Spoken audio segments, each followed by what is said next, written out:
Oh my gosh, this is so great. You got the touch. This is Stan Bush, and you're about to transform and roll out here on the Top 100 Transformers Characters Countdown.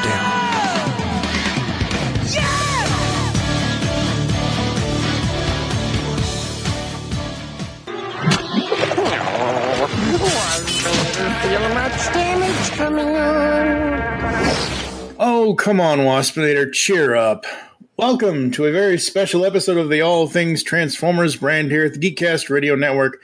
Whether it's TFG1, Unleashing the Beast, or Getting Tapped, we are now in the prime time with the Top 100 Transformers Characters Countdown. I am one of your Cybertronian hosts, TFG and Mike. Joining me, as always, is that rubber ducky lovin' Steve Megatron. Yes. From the Planet of Junk, we have Optimus Solo. I'm here. And sadly, he doesn't talk TV. And our very special guest is someone who's been wrecking and ruling Cybertron and Earth for many years now. It is Amy, a.k.a. Lady Wreck. Hello. I have nothing snarky to say right now. Steve is supposed to throw in the excellent yes, but... Mike ruined it. Well, I did say wreck and roll, it just after he led up to a little bit of it. So, wreck and roll, woo! Excellent. Yes. And so we're going to give Amy a little bit of a chance to react to the countdown so far, because after part 3 recorded, I sent her the entire list to this point, and she has thoughts. So take it away, Amy. I have thoughts. Yes. Lots of little thoughts. Well, first of all, because I'm going to get this out of the way, because I know my friend Nicole is probably going to listen to this and go, what? And I'm going to have to say what's probably on her mind is, how in the heck did Skylynx beat out Nautica? Like, seriously? It was only by 6 points, so someone ranked somebody about 94th, and that would have been the difference. No. Not very far off. Yeah, but still, she's like, what? How did Skylynx even get on this list? That's what we were kind of thinking. He's not a fan of Skylynx, so I had to say that. Fair enough. And I'm wondering what Frenzy did to put him so far down on the list, but Rumble is not there with him.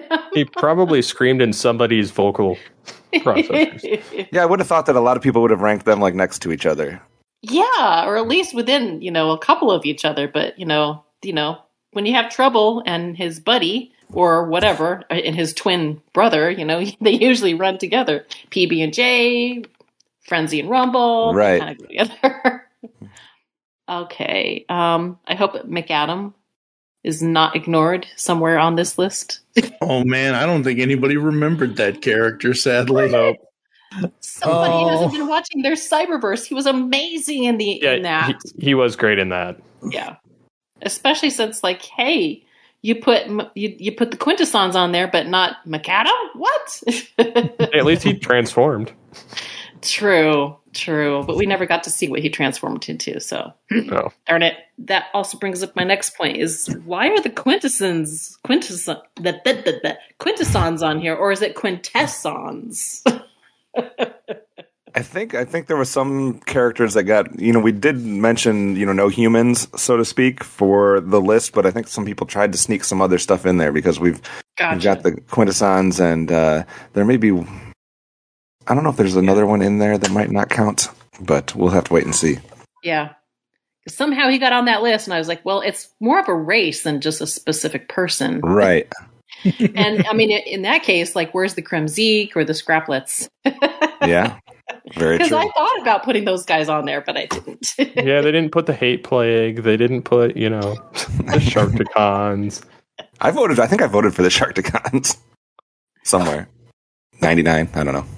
Yeah, he's in there somewhere. Well, you got the Beast Wars characters, but where's the Rescue Bots? That's true. Rescue Bots are so far being shut out.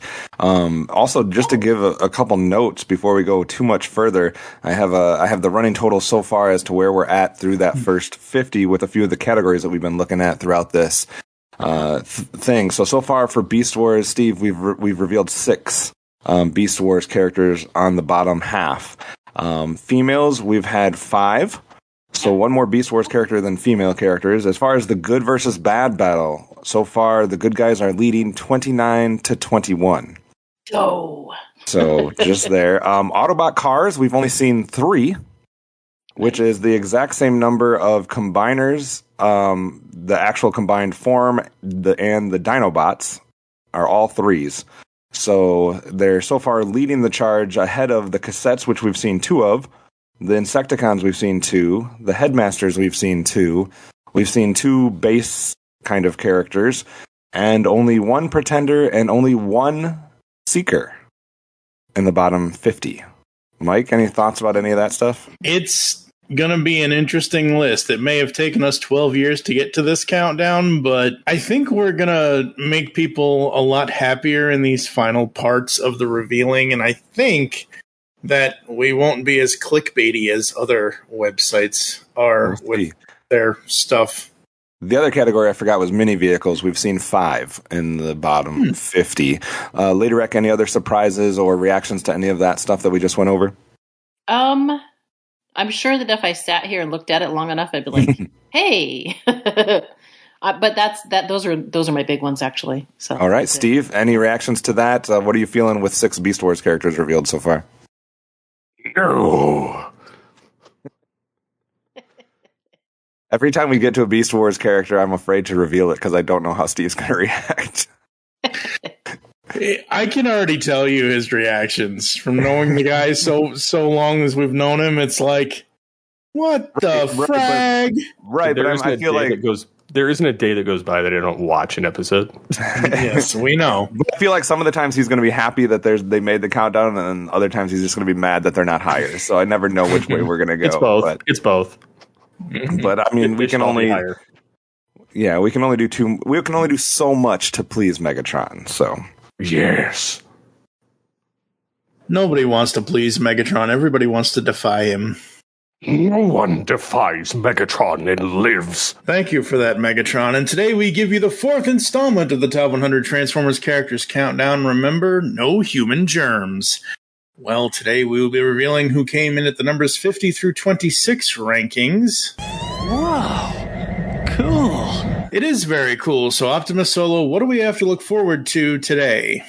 Well, today we are looking strictly at characters that got over 1,000 points, which would be the equivalent of being ranked number 1 on 1/3 of the submitted list. Impressive. So at this point, these characters really need to have some universal appeal. Easier said than done. It definitely is. But before we get to today's reveals, quick question for you, Mike.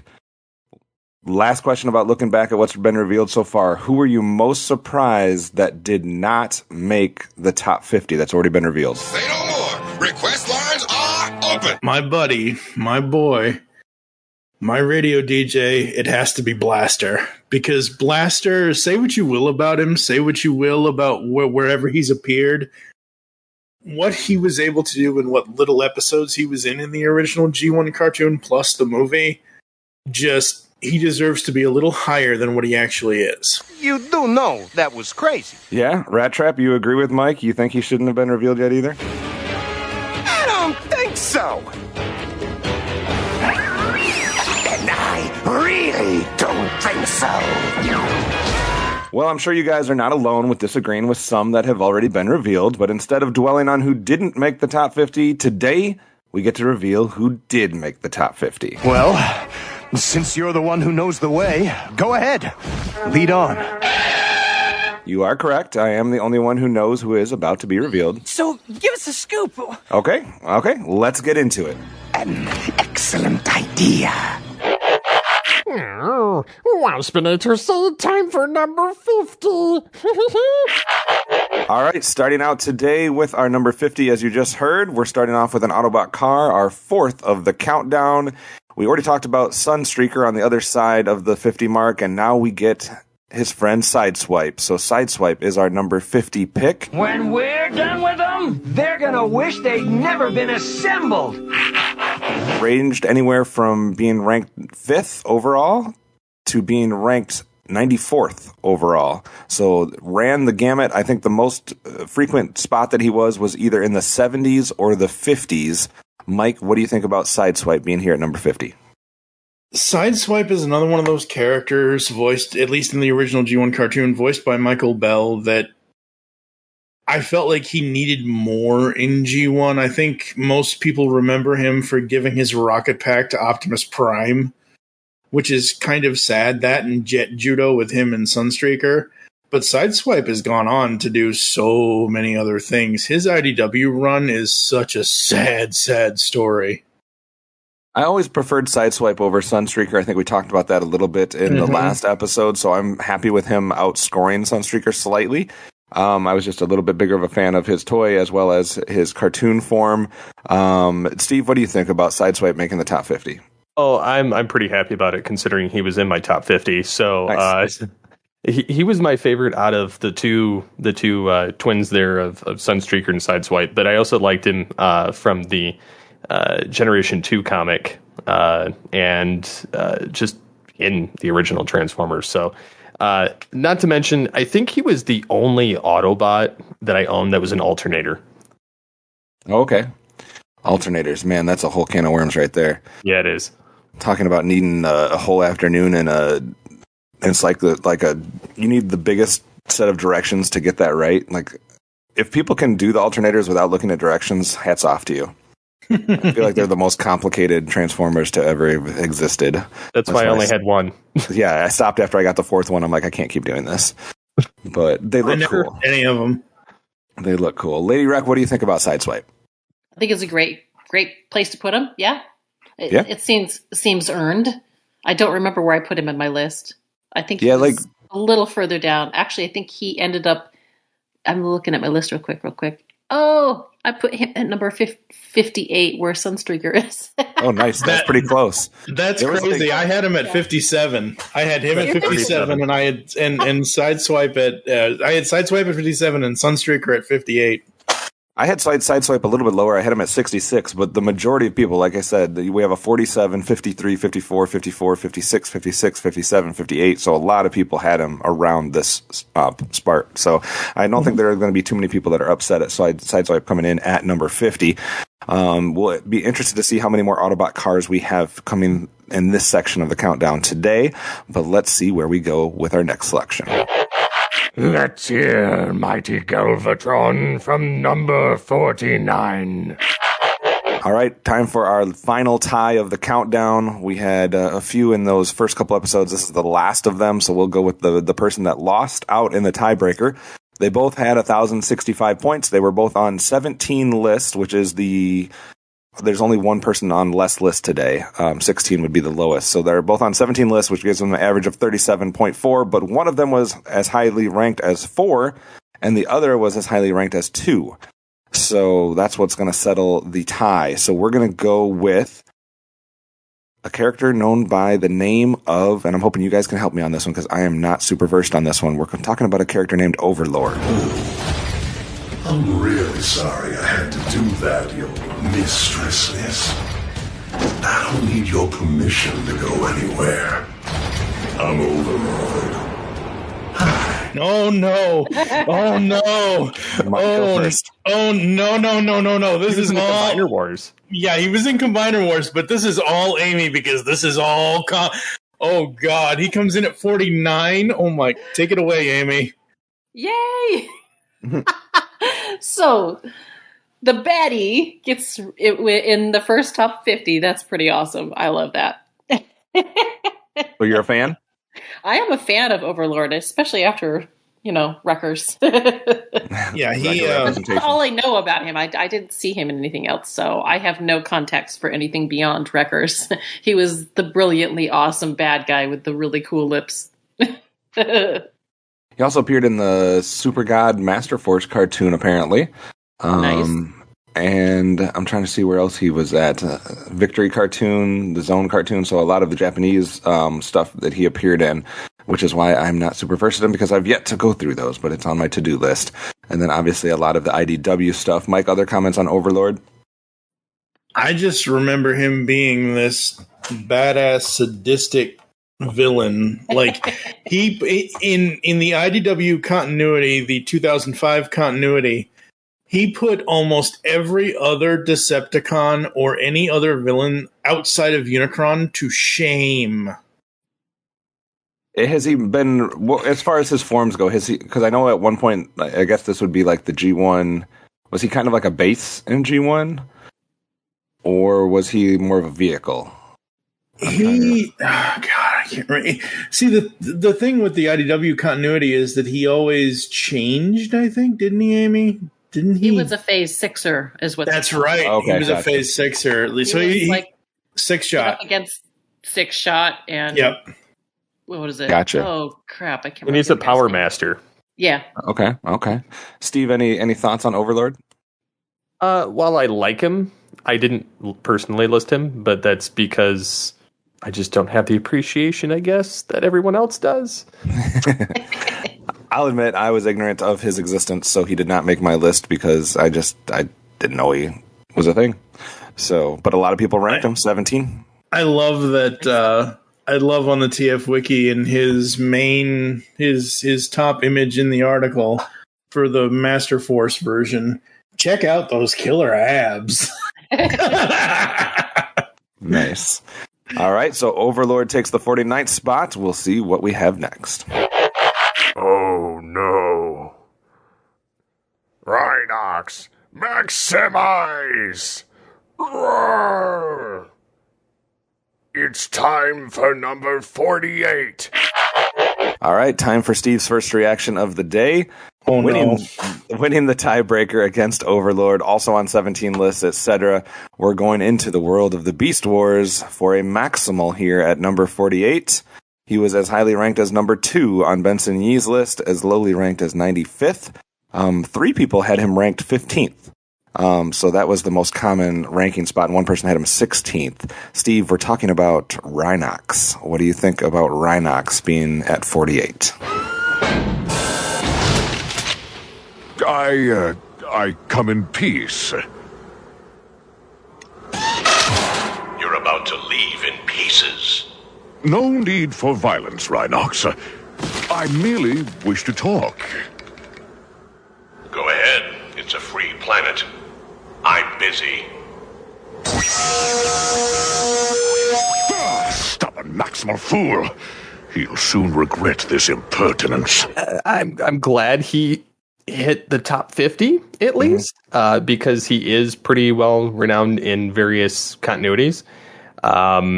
He's also pretty much the brain and the brawn of the Beast Wars. Had a lot of great lines, a lot of great weapons, his chain guns of doom. But he also got to play the part of Predacon a little bit early, which is foreshadowing him in Beast Machines. But nonetheless, he's a very cool character.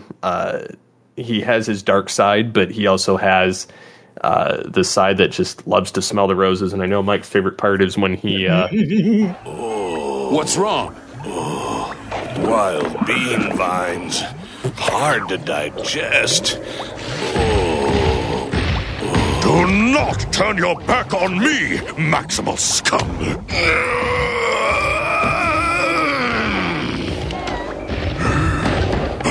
Oh no, not that! The Wreckin' bean launcher and from the virus. You always go down the low road. That's all that needs to be said. You always go down the low road because that is just a hilarious episode. But they've used him in Legends. They've used him in various IDW stuff. They've used him, in timelines, and he's doing really good in the new comic, in the new Beast Wars comic with Eric Burnham and Josh Burcham and them. And he's also been in the Robots in Disguise season or series. So yeah, he's got a lot of traffic.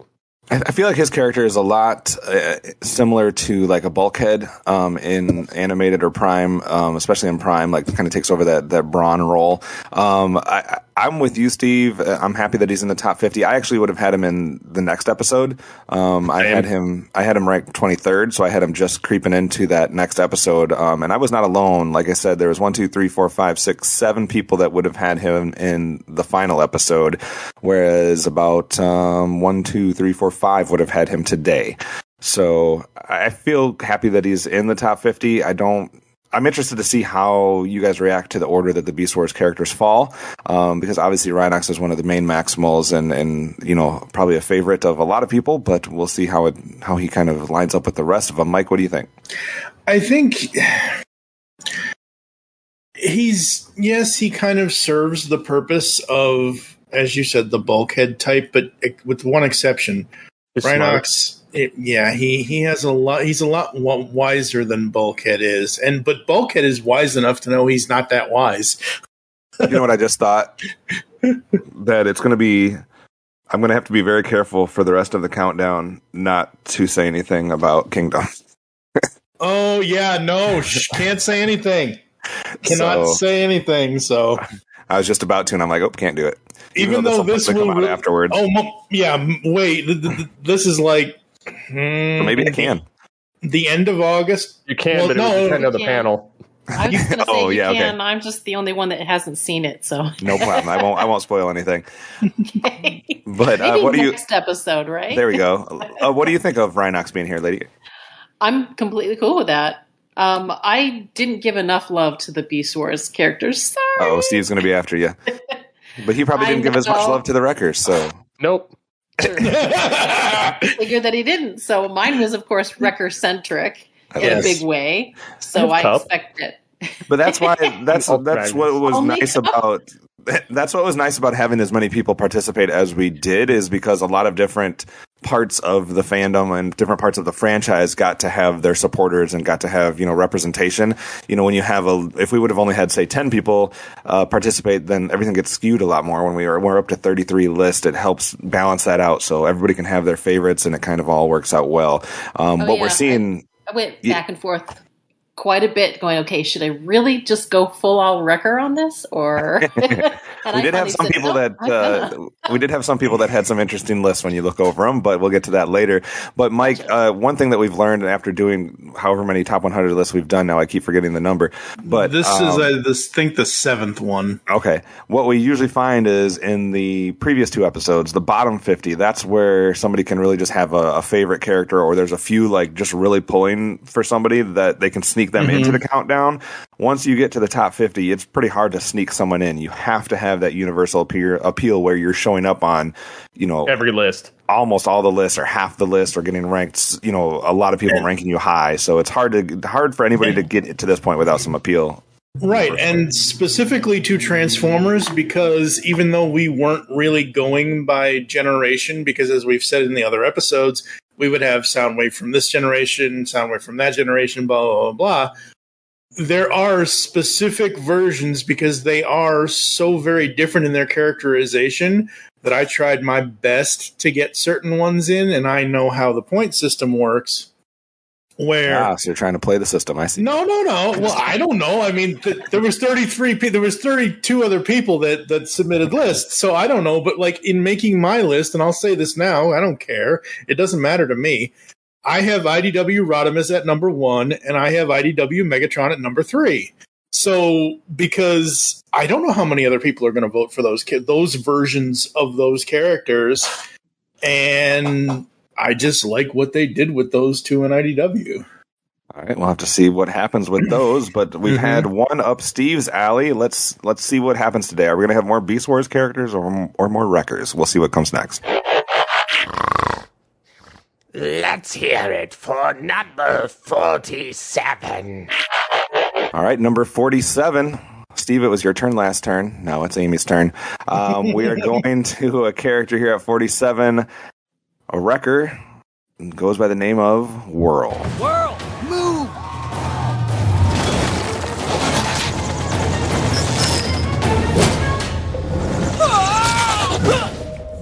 I'm fine.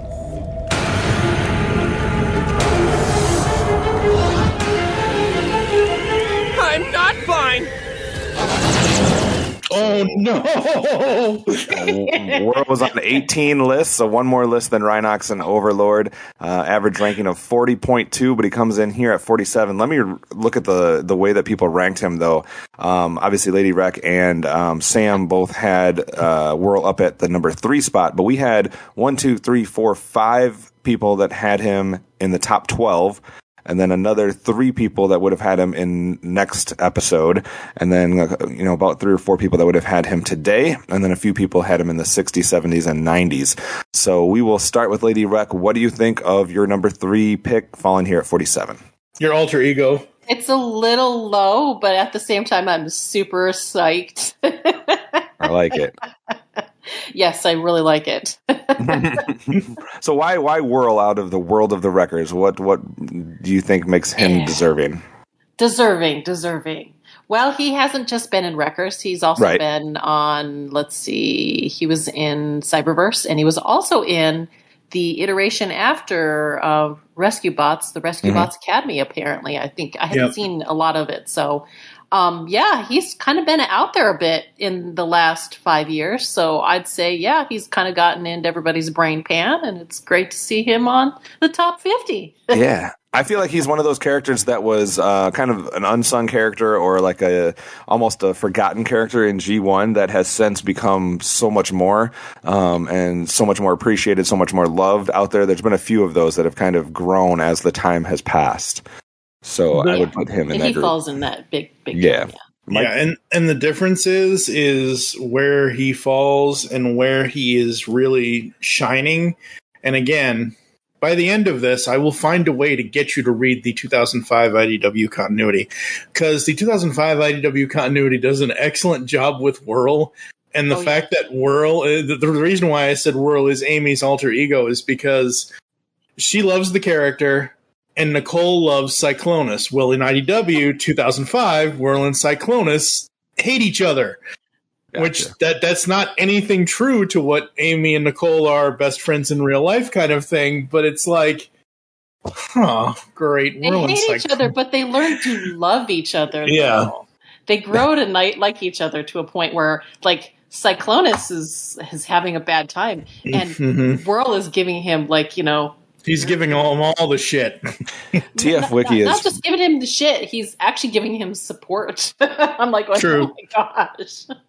TF Wiki cracks me up because if you're on the disambiguation pages where it lists it gives you the full list of worlds, and then I haven't noticed it even though I've used this website for every character that we've talked about so far. At the bottom there's the thing that says not to be confused with. It's cracking me up. It says not to be confused with Twirl. And then it says not to be confused with Springer, Sandstorm, Rotor Storm. I'm like, who's confusing Worrell for Sandstorm? Yeah. Well, I mean, they're all helicopters, so that's no, nobody's making that. That's silly. All right, Steve, last word on Worrell. I don't know much about him other than the Rescue Bot Academy, and that's just briefly introduced to him. So I don't know much about him. Fair enough. All right, let's see which world we go to next. Numbers good. It's time for 46. All right, we've had a few characters that have been mostly known for their time in Transformers Prime. I'm thinking back to Arachnid that we talked about. I'm trying to think if there was another one that we had that was mostly Prime. Bulkhead. And we've also had probably a couple characters so far that have been significantly both good and bad, and I feel like this character kind of falls in there as well. We are going to a character named Knockout for our 46th, who obviously was in Prime as well as in a lot of stuff. I guess you could say that he was in Revenge of the Fallen, Mike. No, I cannot say that. I will never say that. He is only in Prime. He is only voiced by Darren Norris. No. All right, what do you think of Knockout then? I'll let him say it right here. This is going to be juicy. That's right. It's going to be juicy because I know a lot of people that love this character. And the cool thing about Knockout and Prime is, as we've known over the last almost 40 years, the Decepticons are mostly planes or trains or tanks or guns or cassette decks or CD players or keytars. Knockout is in a class of his own, along with like the Stunticons, where an actual Decepticon car, holy crap. I will say this about Knockout. Knockout is basically the Decepticon version of G1 Sunstreaker, but he's better at the gloating and the worrying about his paint and everything else. Yeah, Knockout holds one honor for today, which is being on the least amount of lists. He's only on 16 lists, but I bring that up to say that means he was ranked pretty high. His average ranking is actually 31.3, which is one of the highest for today. 16 lists, and if you think about it, only 4 of the people out of those 16 would have had him revealed in one of the previous 2 episodes. So that means 12 people would have had him either in this episode or the next. Including 7 that would have had him in the top 25. So a lot of love for Knockout. He didn't get ranked by a ton of people, but those that ranked him high. Steve, what do you think about Knockout coming in here in the top 50? Oh, not going to lie, I forgot about him, but he is one of the better Decepticons on Prime anyway. He kind of reminds me of Sideswipe anyway. He's been all over the place, too, because he's listed as a Decepticon from G1, and he's listed as a Decepticon from Prime, from Battle Masters, and from Animated. And then he's listed as an Autobot in Return of the Convoy, Revenge of the Fallen, Speed Stars. I don't know what half of that stuff is that I just said, but he's listed about half the time as an Autobot and half the time as a Decepticon. His character's been around since the early 90s. And he's just changed identity pretty frequently. Lady Rec, what do you think of Knockout? Was he in the movie verse? I don't even remember seeing him in the movie verse. It says an Autobot motorcycle. Guy that was in the background. Oh, okay, a motorcycle. That's right. He was a completely different thing in that. All right. Thank you for refreshing my memory on that. But the only Knockout that I would have been put on my list would be the Transformers Prime Knockout. Absolutely. Who is awesome. Fantastic. I'm glad that he made the top 50. Oh, I forgot. They put him in IDW too, because he's from Velocitron. Yep. Yeah, that is awesome. And he played a really good role in that too. So we just got to see momentarily got to see him then. Yeah. Not too much, but it was still good to see him. Yeah. Mm-hmm. All right, so that's it for Knockout. Let's see who we have coming in next. Terror Store. Terrorize! It's time for number 45. That's right, it's time to go to another Autobot car. So we already had Sideswipe today, and now we have Hound. So Hound comes in here at 45th on 20 lists, so a jump. Everybody today, except for Sideswipe, we're talking about 17, 18, 16 lists. Hound jumps up to 20 lists. Just turn me loose, Prime. I'll sniff them out. Got your fortune cooking? As highly ranked as 5th, and as low as 96. So all over the map. A lot of people had him in the 40s, and that's where he comes in at 45. Mike, what do you think of Hound coming in next? Hound is interesting because, as I think I've said in a couple of the other Countdown episodes, that first season of 16 episodes of the Generation 1 cartoon, everyone always assumes that it was always Spike and Bumblebee. Wasn't ever really the case. It was eventually once season 2 happened, but in season 1, Spike, Witwicky, and Sparkplug and all of them were always in other bots. It didn't matter, whoever, whatever. And the one episode I remember the most is when they first land and Hound is taking Spike and he's teaching him about the Dinobots and the dinosaurs and this, that, and the other thing and everything else. And I think having him here is really great. I really dig Hound. I wish Hound was used a little more. I do. I'll give the movieverse one cool thing with Hound. He had a cigar, and he was voiced by John Goodman.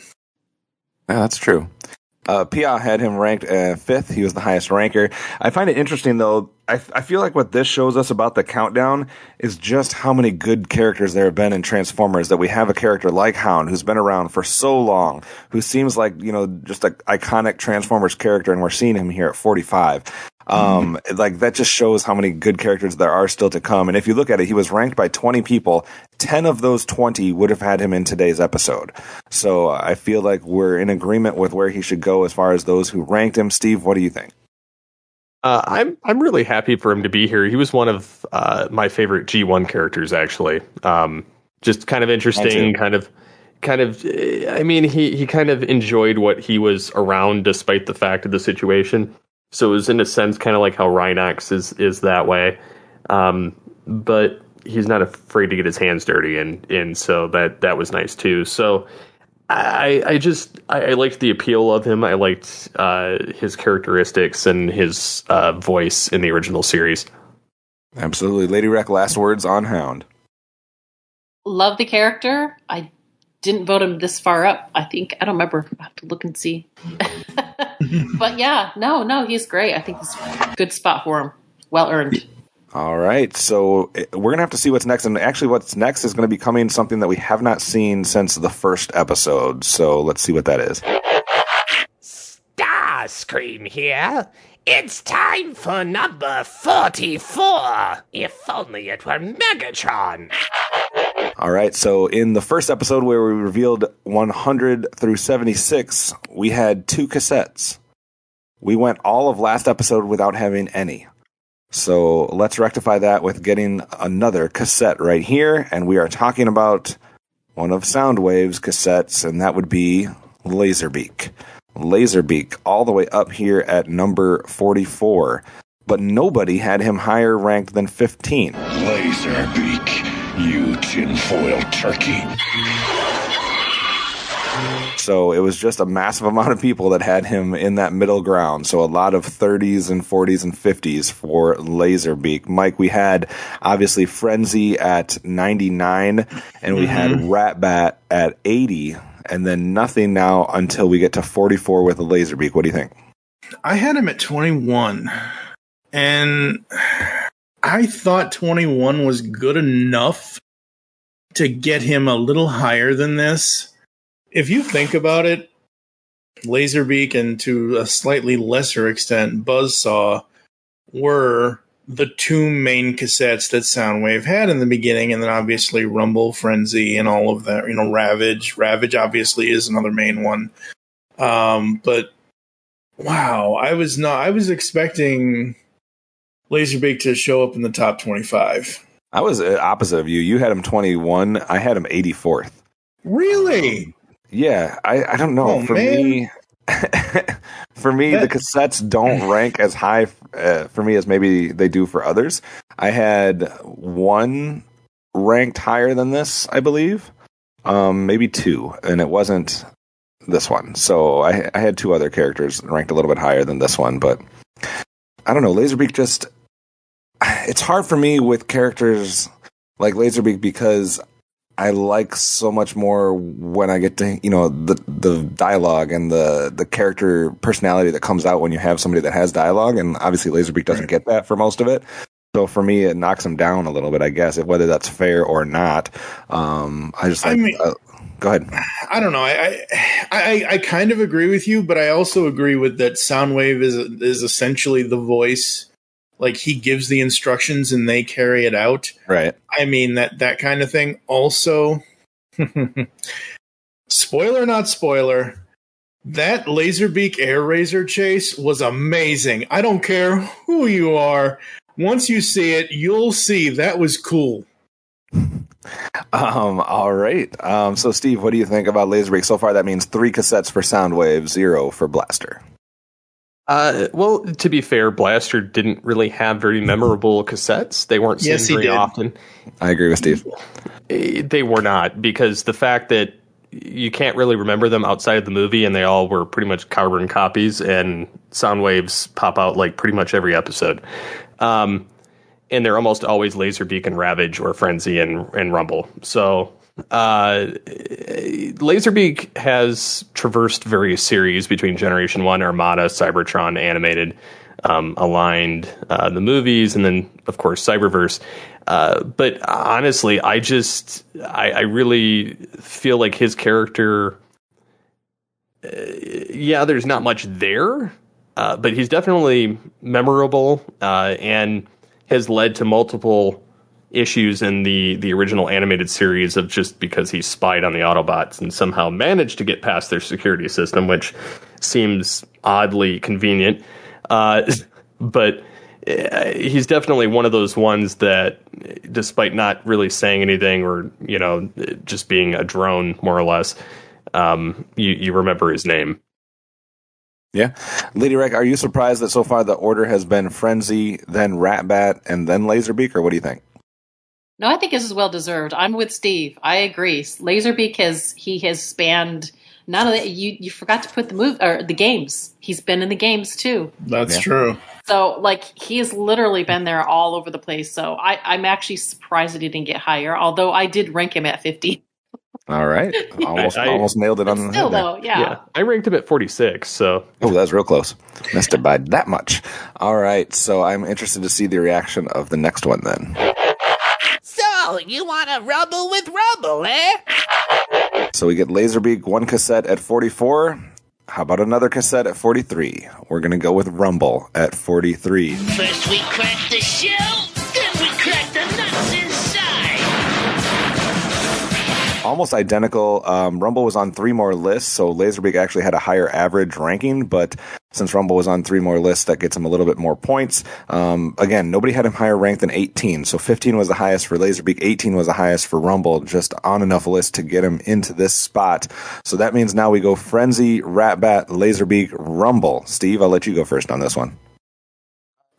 I like Rumble. I mean, I don't really know what else to say about him other than the fact that he's one of Soundwave's other memorable cassettes, but pretty much he's only been in G1 and the Aligned, and he was in the games too. And yeah, he was in Revenge of the Fallen technically, and various other places, Cybertron. But yeah, I mean, his most memorable part is in Generation 1, and that's him smashing stuff up as he does so well. Absolutely. I had him, I believe, as my highest cassette. I had him ranked 33, so that would have been 10 spots higher than where he falls here at 43, but I'm happy that he's in the top 50. I think he for sure is one of the few cassettes that's worthy of that. Mike, what do you think? Yeah, I think he's definitely worthy of it. He had the most talking points in G1. He did some interesting background vocals for the games. I find it hilarious that he was one of the Deceptihogs in Angry Birds Transformers. That's just silly. Absolutely. Lady Rec, are you surprised that we have 56 spots separating Rumble and Frenzy? Yes, very. It's like, what did Frenzy do? From 99 to 43rd. Seriously, like I think I've seen more Frenzy in the last, decade than I have of Rumble, but whatever. Like Rumble, I guess, just he rumbled into your hearts and stole it, right? Right. All right. Well, let's go from these tiny little cassette characters to a character that's slightly bigger. Dear boy, it's time for number 42. Now give me that Matrix. All right, up next at 42, we have another bass coming in here. We've already had a few of those. We didn't get any in the first episode, and then last episode we had Trypticon and Metroplex. And now, if you want to consider Overlord kind of one, and then we also get this one, which is Fortress Maximus at 42. Decepticons, prepare to face Fortress Maximus. So Fortress Maximus got all the way up to 3rd on Benson Yee's list, was on 21 lists. I was always more of a Metroplex fan, but apparently others seem to be siding with Fortress Maximus. Steve, what do you think? I can see that a little bit. I like Metroplex more, but I can see people definitely siding with Fortress Maximus just because he was in the Headmasters portion. Cerebros and Spike being part of that. He did come into play in the Generation 2 comic, albeit briefly. And then he's been all over the place. I mean, he was temporary Autobot leader when Prime was out of commission in the Marvel G1 comics back in the day too. So okay. Interesting. Mike, how do you feel about the bases so far with Trypticon and Metroplex already, and now we get Fortress Maximus? I think it's good. I think it's interesting. Sadly, at least if you only go by the U.S. continuity, he didn't really have too much other than Rebirth, but he did have a good run in IDW. Yeah, absolutely. Lady Rec, Fortress Maximus fan or not? I am totally a fan, and that is exactly where I ranked him, is at number 42. Oh, nice. Always fun when you get one right on the spot Yeah, there. I was going to say, cool, surprise. Fort Max is my man. I love that we went from Laserbeak and Rumble to Fortress Maximus. Just step on them. He'll step on them. All right, let's see what size character we go to next. I believe it's time for number 41. We are on a G1 run, guys. So we've had Hound, Laserbeak, Rumble, Fortress Maximus, and we're going to stay there for this one. Let's go with a character known by the name of Perceptor. Perceptor, can you locate a place to set down for repairs? Gamma waves in this sector of space create marginal navigation probabilities. However, yes, I believe I can. The planet of junk is in this vicinity. Then let's go for it. At 41. On 22 lists, average ranking of 45. He comes in here at 41. Mike, what do you think of Perceptor? I always hated the toy. I don't know why I always hated the toy, but I love the character in the cartoon and the other places that he's shown up. I always thought he was really cool. I love Paul Eiding's voice for him. Being in the IDW continuity, they did some interesting things with Perceptor. They gave him. Good. What the version of him I don't remember him from Unicron Trilogy because I've only seen a few episodes of that, but that is a bizarre looking Perceptor compared to the rest of them, which all look similar in different ways, I guess. But yeah, it's a crazy version. Yeah, that cannot. Unicron Trilogy. He's a combiner. He's a Minicon combiner. Oh, Lord. That's what he is. Yeah, they went a completely different direction with him in Unicron Trilogy. But he's also been in animated. He's obviously been in Cyberverse, Rescue Bots Academy, Prime. He showed up in Prime, right? Yeah, it says technically, I mean... Maybe he did. Yeah. Maybe in some of the graphic, it's the aligned continuity. Gotcha. Yeah, that's why. All right. Anyone else thoughts on Perceptor? Awesome. Awesome. I don't have a problem with him. He's a unique bot and kind of a scientist, and he declares Prime dead more than once. I say that because I think it's like Victory. Prime comes back at some point, and it's Perceptor and Wheeljack declaring him that he's going to die again. And they repurpose his body for parts for a new Autobot that's stronger, more of a lion. Leo Convoy, I think it is, or Lio Convoy. And Wheeljack's like, no, we can experiment and make it happen. Perceptor's like, no, we can't. So the funny thing about the long life. The funny thing about the IDW continuity with Perceptor is IDW Transformers drinking game. Take a sip for every panel of Perceptor shooting things while looking badass. I think it's a good spot for Perceptor. I think right around that halfway mark is a pretty good spot. I had him a little lower. I had him in the 70s, but I think this is fitting for Perceptor. So I had him in the 60s. Yeah, I had him higher because he you was. You were the highest momentarily. Yeah, you were the highest for Perceptor, but a lot of love. I think. Let's see, 1, 2, 3, 4, 5, 6, 8 people actually would have had him in the next episode. So a lot of love for Perceptor. Let's see which character we go to next. We're getting into our top 40. And now a nice and nifty musical selection for easy listening. Hold on to your dancing shoes and go, man, go! It's time for number 40, so you wonder who's here. Who's here? Bet you don't know who I'm thinking of. Betcha. What about me, Magnus? What about me? I can help. I want to help. What about me? Blur, you can help me alert the others. Absolutely, positively, definitely. Nobody can get the job done faster than I can. Nobody. All right. Stay with G1 here. Although this character has appeared, obviously, in some other stuff since then, we're going with the one, the only, Blur, here at number 40. So, been in Cyberverse, been in Animated, been in Armada, obviously G1, the Aligned Continuity, Blur at number 40. Let's let the guests go first on this one. Lady Rec, what do you think of Blur? I like Blur. There's so many characters that I like that you can't get them all at the same one, but yeah, Blur's good. He's had some really good character stuff in the last 5 years or whatnot, and good place for him. I don't remember where I put him. I'm kind of skimming through it real quick, and I'm not seeing him. I had him at 47, so I only missed this one by 7 spots. I forgot to mention this. Fortress Maximus, I did not have Fortress Maximus ranked, but starting with Perceptor at 41, I have every other character the rest of the countdown except for one showed up in my top 100. So I'm starting to get I didn't have him on my list, unfortunately. Starting to get into familiar territory.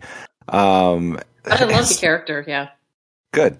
Blur, I think Blur's a lot of fun. And he's been a lot of fun in different ways throughout different series. I think they've been creative with him. I think they've done some cool things with him, regardless of which series it is. He's one of those that's had some legs, I guess, throughout the years. Steve, what do you think of Blur? I really like Blur, especially when John Moshida is voicing him. He got to play not only the part in the original movie and the season 3, but he got to play him again in animated. And then even though it wasn't voiced by him in Cyberverse and everything, I did enjoy that character as well because he was, friends with Bumblebee and Hot Rod. And All right, Zippy, start talking. First of all, the name's not Zippy. As a matter of fact, I don't believe I've ever met another bot named Zippy. So one can only assume that you came up with Zippy in reference to my speed, which may be technically accurate, but lacks a certain creativity. More to the point, the name's Blur. I'm an Autobot intelligence agent sent to this planet by the Elite Guard to keep an eye on Optimus Prime and his crew, as well as monitor Decepticon activity. And you, my friend, have just blown a decacycle covert surveillance designed to uncover Megatron's plot to conquer Cybertron. Everything was going according to plan when I intercepted a communication between the Decepticon leader and an unknown double agent. They were in the midst of plotting the abduction of an unsuspecting Autobot, which now, from the status of the current ground situation, appears to have been successful. Got that so far? then later you kind of get Cheetor in the mix. So, but yeah, I really like the character overall, and he's had a lot of exposure over the many moons of Transformers. Absolutely. Mike, any last words on Blur? I still say Blur and Animated is still alive. I don't care if Cliff Jumper accidentally threw him into the incinerator. I still think he's still alive. I will say that Blur's best moments outside of the movie and G1 and his whole adventure with Wheelie in season 3 a couple of times is Blur the bartender from IDW. Amen to that one. They've gotten creative with him, that's for sure. I just have to read this because just so everybody knows, and it's so fun. Following the defeat of the Necro Titan, Blur boarded the Return Lost Light to check out its own bar Swerves. He didn't recognize the owner. Nice. All right. From one Autobot car to another, let's see which one's coming in next. Me, Grimlock, saying time for 39. So today we've had Sideswipe, Hound, Blur, and now we get another Autobot car from G1. We're going with one of my personal favorites, Mirage, here at 39. I had Mirage at 29, so 10 spots higher, but still would have been in today's episode. Mirage was always one of my favorites from G1. Just loved what he could do, loved what they could do with that character. I loved the toy, so much so that I played with it until it broke in half. So my Mirage is needing some medical attention, but I still love Mirage, so I'm very happy that he's in here in the top 50. It reminds me a lot about Hound. I kind of have those two in similar places. I had them one spot ranked apart. I had 128th and 129th. So, Mike, what do you think of Mirage being here at number 39?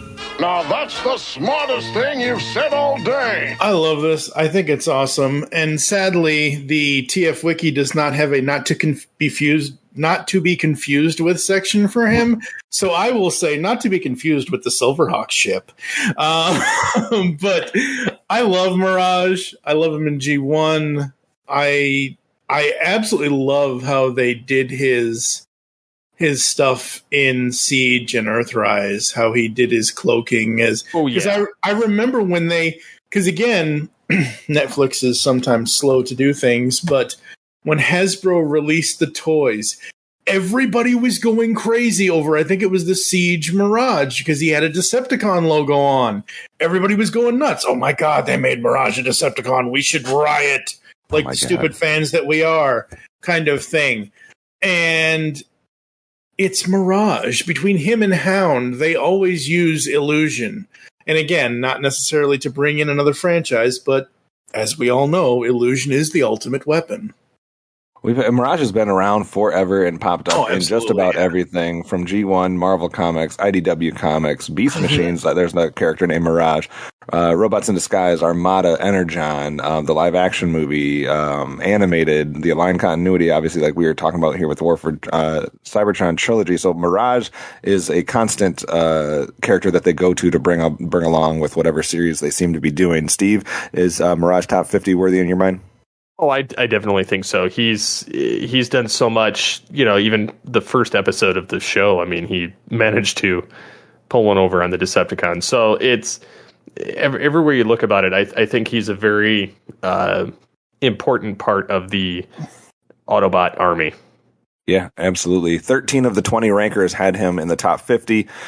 6 of them would be in the top 25. 7 of them would be in the top 50. Lady Rec, what do you think of Mirage?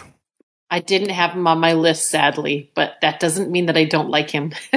That's all right. There's only so many numbers you can rank. So exactly. But when I was also filling this in, it was like, okay, you get your first top 25 for sure.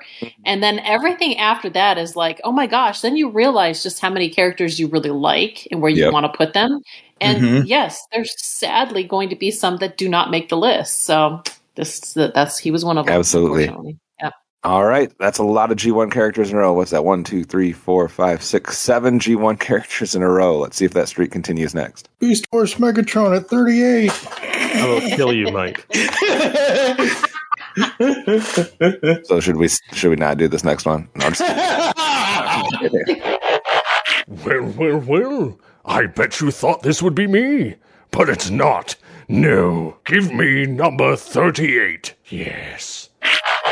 All right, coming up next, we are going to the world of not G1. We're going to the world of Beast Wars. All right, so for 38, we already had one Beast Wars character, but that was a maximal at 48, which was Rhinox. 10 spots later at 38, let's have our first Predacon for the day. We are going to the character named Waspinator. Waspinator is in command. Waspinator will lead. Yes. Give record of the future. Ultimate power. That was a Decepticon from the Great Wars 3 centuries ago. He's Wacko. Wacko? No! Oneko the sane! The royalty demands a new colony, and we shall take it by force.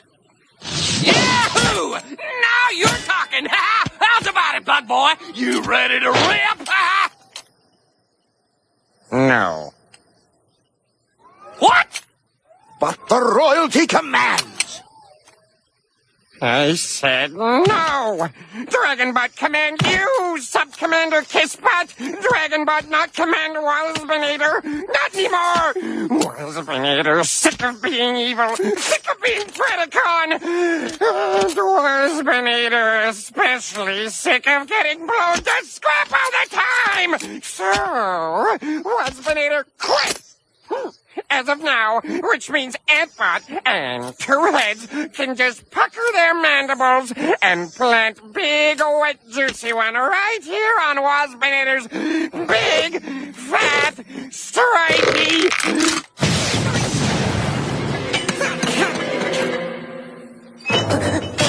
So Waspinator here at number 38 on 17 lists, so a little less than what we've seen for most of the last 8 or so characters, but a lot of people had him ranked very high. We had someone that had him ranked 5, 9, 12, 14, 15, 15, 17, 21, 23, 24. So those were all people that would have had him in the next episode. And then about 4 more people that would have had him in today's episode. The problem, like we've talked about, Steve, is just not enough people ranking him. So he does not make the top 25. He sits here at 38. What are your thoughts? Why nobody loves Waspinator? I had him listed at number 12. It's a little sad because he did manage to somehow make it back to Cybertron to become Thrustinator. Although we don't know, and I don't think he was launched by a coconut tree. He had to have been, put something together and come back. But anyways, I don't know. He was the character that was supposed to realistically die in the series, and they thought it would be funny to just keep blowing him up and rebuilding him, and somehow he's the only one that doesn't die when he gets blown to shreds. Because, you look at what happened to Tarantulas in his last foray, and he was blown to itty-bitty pieces, and Waspinator's been blown to itty-bitty pieces. So... I don't know. I think that he was definitely like top 25 worthy, at least. But I feel confident and happy that he at least made the top 50. Yep. Absolutely. So that's 8 Beast Wars characters so far, and I believe, 8, and that's 2 here in the top 50. Later, you said you didn't vote for a lot of Beast Wars characters, but was Waspinator maybe one that snuck in for you, or no? Oh, yeah, he was in there. He's done some fun things in IDW land, and sadly, his shtick is the whole somebody always blows him up, and he says the same thing. It's great. I love his character. It's great. Mike, what do you think of Waspinator? It's just your words. It's so it's just so funny because I have heard so much Waspinator audio and getting various clips for this and for other things we may do in the future here on the network. And because Waspinator has some of the greatest lines. Waspinator, no, I am Decepticon shrapnel. Like, Decepticon here. Ow, ow, ow, ow, ow. Yep. And yeah, it's absolutely. I think he deserves to be a little higher, but I'm glad he's here. I was with you, Steve. You said you had him ranked 12th on your list. I had him ranked 15th. So I think he was one of the ones that was deserving of the top 25 from that series. If nothing else, you remember Waspinator and his antics in the episode. Oh, yeah. Even if the rest of them, like Scorponok and Terrorsaur, ultimately are forgettable, which is why they killed them. Waspinator was not. And that's why he resonated and stayed and almost was the only competent second command that Megatron had after the fact, even though he was an idiot too. But he was just so enjoyable to watch on screen. A lot of fun. Yeah, and that's why he started off this episode with the quote that he has. So there we go. All right, well, it's time for us to pay the bills, so we're going to take a quick break and let some people pimp out their shows and stuff. So we will be back with the second half of the characters right after this. Hey all, PR here, inviting you to come over and check out my channel on YouTube. It's just youtube.com/PR, PEAUGH. We got Transformers for the most part. We got some action figures, whatever really strikes my fancy and looks cool and feel like checking out. So come over here. We got some tabletop gaming now over there, but just a lot of fun. Thank you all for watching. I hope everybody's having a great time, and just come over and have some fun. youtube.com/PR. Thanks. Discover a world of vintage and modern toys that's more than meets the eye with the Triple Takeover Toycast. Hosted by toy writers and photographers Toybox Soapbox, 6O, and TF Square 1, this informal and chilled-out series of discussions cover everything from vintage Transformers to Mask, Diaclone, Microman, and more, be it nostalgic or current. Whether you're a seasoned collector or a casual robot enthusiast, all are welcome. Triple Takeover Toycast. What was that universal greeting again? Never mind, I remember. Ba weep grana, weep ninny bong. Hey guys, it's Rodimus Primal, and be sure to check out my YouTube channel. Join me as I have Transformers discussions, retrospectives, toy reviews, and more. You can also follow me on Twitter at Rodimus Primal, as well as Facebook and Instagram at Rodimus Primal Show. Transform and roll out, and be sure to check out my content till all are one. Last big party of the summer, folks. Let's go out with a bang. Hey gamers, TV's Mr. Neil here. The Gaming Hipster is my personal podcast in which I take you on a journey through my history of gaming, both new and old. Each month is a new topic show in which I bring you my console memories, give reviews of my favorite video games, and talk with cool guests. People have made cartridges that will let you play Netflix on Nintendo. I was making sure that I got everything. I was writing it all down. They fixed that for the third fake prototype. And that's the first time I remember seeing real animated boobs. Find the podcast at geekcastradio.com or on Spotify. You can also hear a deluxe version of The Gaming Hipster at ravinghipster.com or patreon.com/Mr. Neil. For $2 a month, you can hear longer versions of the podcast with after-show segments and stuff too raw for the internet. You also get various topic shows, my commentary podcast, The Big Bad Movie Show, commercial-free Geekcast stuff, and more. All at patreon.com/Mr. Neil and ravinghipster.com.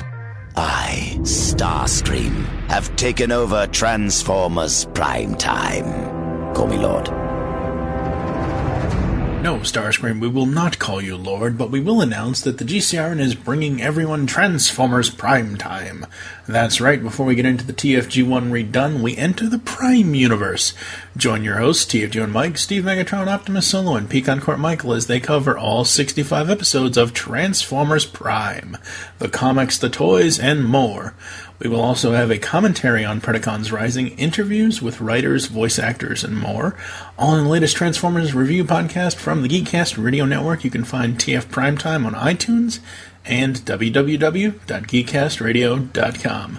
And remember, one shall stand and one shall fall. All right, we're starting the second half here with our number 37 pick, and we're going into a territory that we have not been before. So this is a type of character that has not shown up on the countdown yet. Mike, any type of guess of a specific type of character that we haven't had yet? Put you on the spot, and it's almost impossible to come up with. Shattered Glass. Nope, we are actually going to come up with our first, and you might not realize that it is the first, but unless I missed one, we have not had a triple changer up until this point. So this would be the first triple changer on the list, maybe the only triple changer. We'll have to wait and see. Number 37 is the Decepticon Astro Train. So we Way are talking too low. Okay, Mike, go ahead and take over. Way too damn low. Astro Train, he got them out of there. He saved the day. Jettison some weight, or I'll never make it to Cybertron. Come on. But what has he done since then? He's shown up in Cyberverse. True, and he was still hauling everybody's ass everywhere. Says he was an animated. Was he an animated? Briefly. I think he was. Yeah. Also, Mike, your favorite says he was in Dark of the Moon. Hasn't he been in War for Cybertron? Yes. No. Yes. Yes. Yes. Wait, he has he? Yes. Yeah, that's right. Yes. Yeah. You didn't know Everybody the says? show, yes. I don't remember. He was not really in it. I mean, it lists him as being an animated, but he wasn't really. I mean, he was mentioned, I think, in one episode. That's it. So I love TF Wiki's quote underneath him: "Choo choo rocket." That's true. By the way, not to be confused with Astroscope, which was a Minicon team satellite in the Unicron trilogy. Not to be confused with Quintessa or Space Warp. Where are they getting these? I don't know. Well, there is the Japanese market, really so okay, that might be. But he's also in. He was technically in Master Force too, but he goes all the way through Headmasters. Oh, okay. All right. So, Mike, you think he should be higher? I know it's hard when we do top 100 countdown because everybody says higher or lower, and I never know which direction they're talking about because I don't. When I say higher, I mean it needs to be closer to the one. Yeah, closer to number one. Yeah, Okay. no. Like the whole point of your whole system and the way we do this, 100 gets 1 point, number one gets 100 points. So, right. The higher we go in the numbers is counting down, not counting up. I had him ranked at 46, so I'm fine with him being right here. Oh God, TF Wiki. So they have the picture of him crowning Starscream. The caption under it, I guess you could say it's his crowning moment. Yeah, not really. I love Astro Train. I think he's great. I think he needed to be used a little bit more. I know he and Blitzwing had a couple of spotlight episodes in season 2, and he had a few things in season 3, but let's face it, his highlight is saving everybody's ass in the movie and, basically saying, well, they were the same guy. The most common ranking was in the 50s. 7 people had him in the 50s. Lady Rec, what do you think of Astro Train? I do like the character. He's done a couple memorable things over the years. I've liked that. I did put him in the 80s section, so he did make my list, so that's good. There we go. Yeah. Steve, are you surprised that it took this long to get to a triple changer?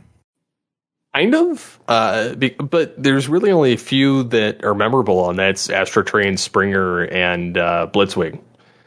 No love for Sandstorm. No, I'm just kidding. Or Octane. Yeah, Octane was a triple changer. Yeah. Yes. Yeah. Well, he had a poor way of showing it. How did he have a poor way of showing it? He's a tanker and a jet. Whatever. Starscream right. still, Starscream scared them so much he's half tank, half jet at one point in Starscream's Ghost. All Yeah, right, well, Mike I and just Steve thought it was a bad animation. So, well, Mike and Steve settle this outside. No, just kidding. But yeah, it'll be interesting to see if those other ones that have been mentioned will show up or if they're left off. Let's see what we can reveal next. I bet you didn't think that he would appear here, would he? It's time for number 36. All right, next up, territory that we have not been at since ranking number 96. So 96 was the only time that we have had a Seeker show up on the countdown until now. So from 96 to 36 without any Seekers. Which one is next? We're going with Skywarp at number 36 on 22 lists. All the way up at 6th for Tyler Blazinski. Average ranking of 40. He comes in here at 36. Steve, we had Thrust at 96, and now Skywarp at 36. What do you think? I think it's well deserving. I mean, I liked Skywarp a little bit more than Thundercracker, but I like the fact that he could teleport. Yeah. Watch it, you metallic mini meatball, or I'll step on you. Butter frenzy. Geekworks made for a geek like you. But also, yeah, I mean, he's one of the main three Seekers, and although he becomes one of the Cyclonus' armada, he becomes Cyclonus. Either way. No, it's factual by Flint Dille. But Thundercracker's Scourge, so they become important. Finally, yeah, it's funny that they get to outlast Starscream though, and basically get completely reprogrammed to not be cowardly fools. But yeah, I don't know. I'm pretty happy that he shows up here. Mike, I had him at another 39. Another character that apparently shows up in the live action film series, I guess, and also a Maximal Eagle in Beast Wars 2. Mike, what do you think of Skywarp? I think it's pretty cowardly. He's not higher. Okay, then you should have ranked him higher. Then. Well, yeah, I know. It's all my fault. Yeah, of course it is. It always is. Anyway, yeah, it's funny we were talking about cowardly because over in animated he was the coward Starscream clone. I thought that was funny how they did that in animated. No, I always loved Skywarp. I always preferred him over the other two. I never really wanted a G1 Starscream as a kid. I always wanted Skywarp and Thundercracker more than Starscream. Those were the two that I always didn't have, was Skywarp and Thundercracker. I have them both now, but they were two that I'd never had growing up. I always had all the secondary ones. I had like Ramjet and Dirge and Thrust and Starscream, of course, but I never had Skywarp and Thundercracker. I don't know what they were trying to traumatize me, I guess, as a child. No, just kidding. Let's see. We had 8 people that would have had him in the next episode. 8 people had him in the top 25. Lady Rec, what do you think of the Seeker representation so far with Thrust and Skywarp? I gotta admit a little bit of blame here for him being so low, but when you were about to say the number, I said, I bet it's Skywarp in my head, and I was right. You didn't Reading make my mind. list. I gave more love to the other two. Fair enough. Fair enough. All right. Next up, we're going to reveal a character that 4 people had in their top 10. The kid was tough. He went out fighting. It's time for number 35. All right. 4 people had this character in their top 10, and it is at least 2 out of the people that are on the record, possibly 3 of us, but I know 2 of us had him in the top 10, so we'll see what their reactions are here. It's been 2 picks since we had a Beast Wars character, so let's get back to Beast Wars. Number 35, Cheetor. I had Cheetor at 8th. Mike, you had him at 2nd. Oh, yeah. Easily. So you go first. Shields are doing a major fade! Hey, look at me! I'm a cheetah! No, No, I'm Cheetor! Interesting. Interesting? Optimus, the word is spot on smooth. It's a crime. Hey, I wonder what these gizmos are for.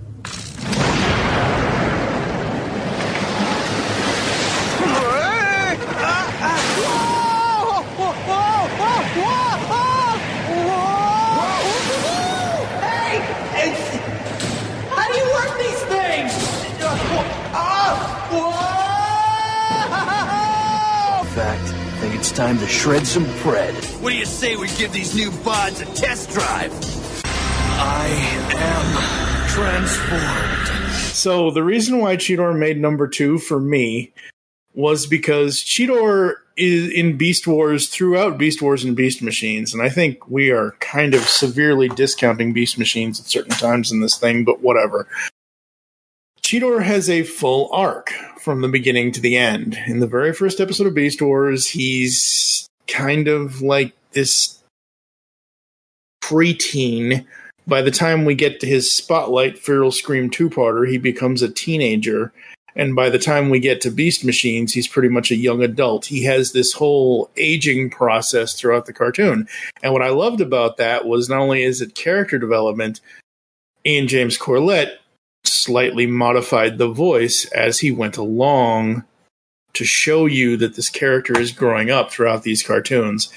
And I think I'll have to get the quote later, but one of my favorite quotes is actually from Beast Machines. Let's give these new bods a test drive. Absolutely love that because I love the inflection, and I love that essentially Cheetor is the Hot Rod / Rodimus of the Beast era. He's that kind I'll never of. say that again. No. I'm serious. He's that kind of character. He's that character that grows up and eventually is supposed to be the leader of the Autobots or Maximals. I think it's interesting that we do see a jump here because the highest number of lists that we've seen a Beast Wars character on was 17, and now that was both Rhinox and Waspinator. Cheetor is up to 20, so there was 3 more people that apparently wanted to list Cheetor that did not list Waspinator or Rhinox if it worked out that way. So a few more people listing Cheetor as a character. Steve, I don't remember where you had him, but what do you feel about Cheetor coming in at 35? Well, I had him at number 18, mostly because I don't think he's exactly top 10 material, but I definitely think that he is top 25. So I have him there, and yes, he does evolve through the Beast era and changes bodies as much as Optimus Primal and Megatron. But he's basically Hot Rod in Beast Wars. I mean, he starts off kind of, more like Bumblebee and Hot Rod kind of mixed, and then kind of more like Hot Shot and Hot Rod, and then, kind of a little bit of his own. But he also showed up in Cyberverse, which is, I think, partially why he's showing up where he is because people got a re-exposure to the character through that show, and honestly, it wasn't that bad in it. Could be. Absolutely could be. Yeah, we did. That was great. Lady Rec, did you have Cheetor on your list? I didn't. There was only a handful of Beast Wars characters that made it on my list, and he wasn't one of them, unfortunately. But that's okay, because I still love him. Steve, you said you wanted him to be in your top 25. You missed it by 10 spots to be in the overall top 25, so just missed it. All right, let's see where we go next. It's time for number 34. Next up, we're going to one of those big, huge guys again. Let's take it all the way up to Omega Supreme for number 34. So a lot of big characters today here with Overlord, Fortress Maximus, now Omega Supreme, as highly ranked as number 8, and all over the board. Probably the most common rankings was in the 30s, which is where he shows up here, 34. Go back to you, Mike. What do you feel about Omega Supreme? And if we have this in the right order, we went Metroplex, then Fortress Maximus, and then Omega Supreme. I want to know about it. Order received. I am Omega Supreme. I am yours to command. I am your pupil, your dependent, your obedient servant. I am Ratchet. I am your friend. Personally, I would have switched Metroplex and Fortress Max, but having Omega here is really cool. He's been in a lot of stuff, and sadly, they could never really get his origin truly straight in the original cartoon. My favorite, though, is just like with the Constructicons, is the origin that was told in that episode about them being friends with him and them eventually getting turned into Decepticons and yada, yada, yada. I just think that's cool that he is kind of the last Cybertronian city, even though in the original cartoon he was on Earth for the most part. And I love when he shows up, because you always know that something is going to happen because he is one of the last Guardian robots. He's part of that line that's like he's not a bot, but he's right before the war. He's part of that peaceful time before the war, and then he gets thrown into it.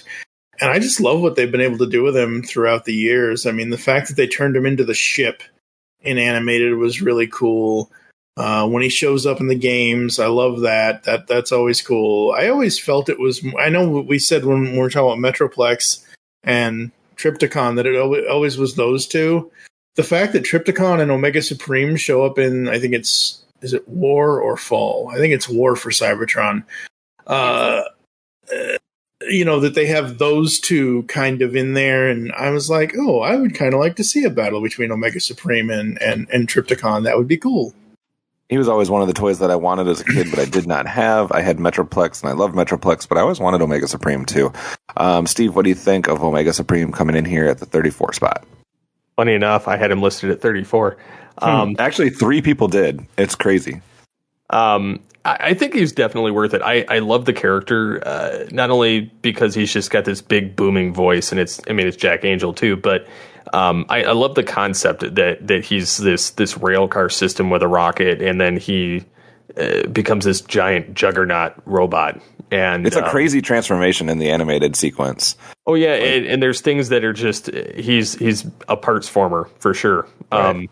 And then he's in Energon, voiced by Scott McNeil, and basically helps Prime and combines with him at a certain point. And then he's in an animated as the Ark, and voiced by multiple people throughout the seasons. Man, it's amazing what they did with him in animated for voice actors. In season 2, he's Kevin Michael Richardson. In season 3, Phil Lamar. Yeah. And so it's funny on that. And then I love seeing him in the War for Cybertron game. That's just icing on the cake. But I think people love him because he's such a strong bot. He's that last line of defense. He's got, the shuttle mode and the robot and the kind of artillery tank set up, and then just the colors and the design. I had him just sneaking in the top 50. I had him at 49, but I'm happy with where he's at. Lady Rec, what do you think is a good placement for Omega Supreme? I think that's a good spot for him. I ranked him a little bit lower, but he was definitely on my list. And you're right, the game was fun playing, seeing him in that. He's done the rounds. Like, he's been there. Like, just as you're, naming off the things that he's been in, it's like, oh, that's right, he was in that. Oh, that's right, he was in that too. I was like, oh my goodness, yeah. It's a good spot for him. Yeah. Absolutely. All right. So far, each episode, we've revealed a number 1 on somebody's list. So the first episode, we had Transformers Reanimed's number 1 pick, Powerglide Fall. In the second episode, we had Pia's number 1 pick, Snarl Fall. We're going to have somebody else's number 1 pick fall next. It's time for number 33. The interesting part about this is the number 1 that's falling next is on one of our lists. So let's go to number 33, our second triple changer of the list. Lady Rec, you start us out because this is Springer. Awesome. I was kind of hoping he'd get a little bit higher, but I'm okay with this. It's rough out there, kid.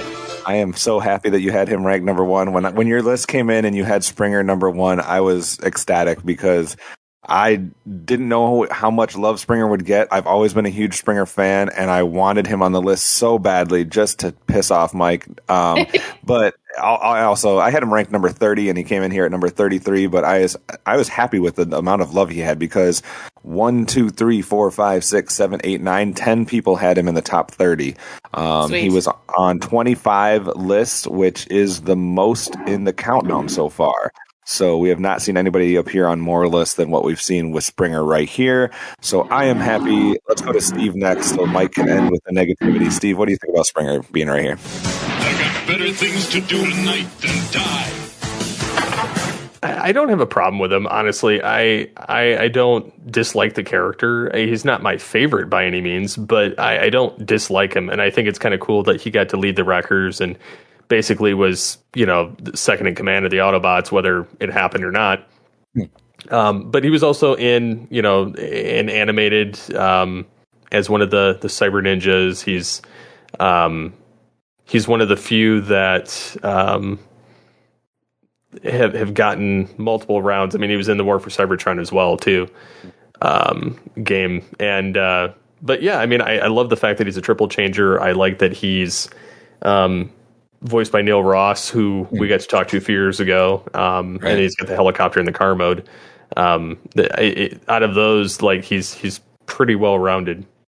I find TF Wickedy funny again, not to be confused with Hopper, Springarm. The next one's interesting, though, not to be confused with Bulkhead, who is an homage to G1 Springer and shares his Japanese name with him. I did not know that.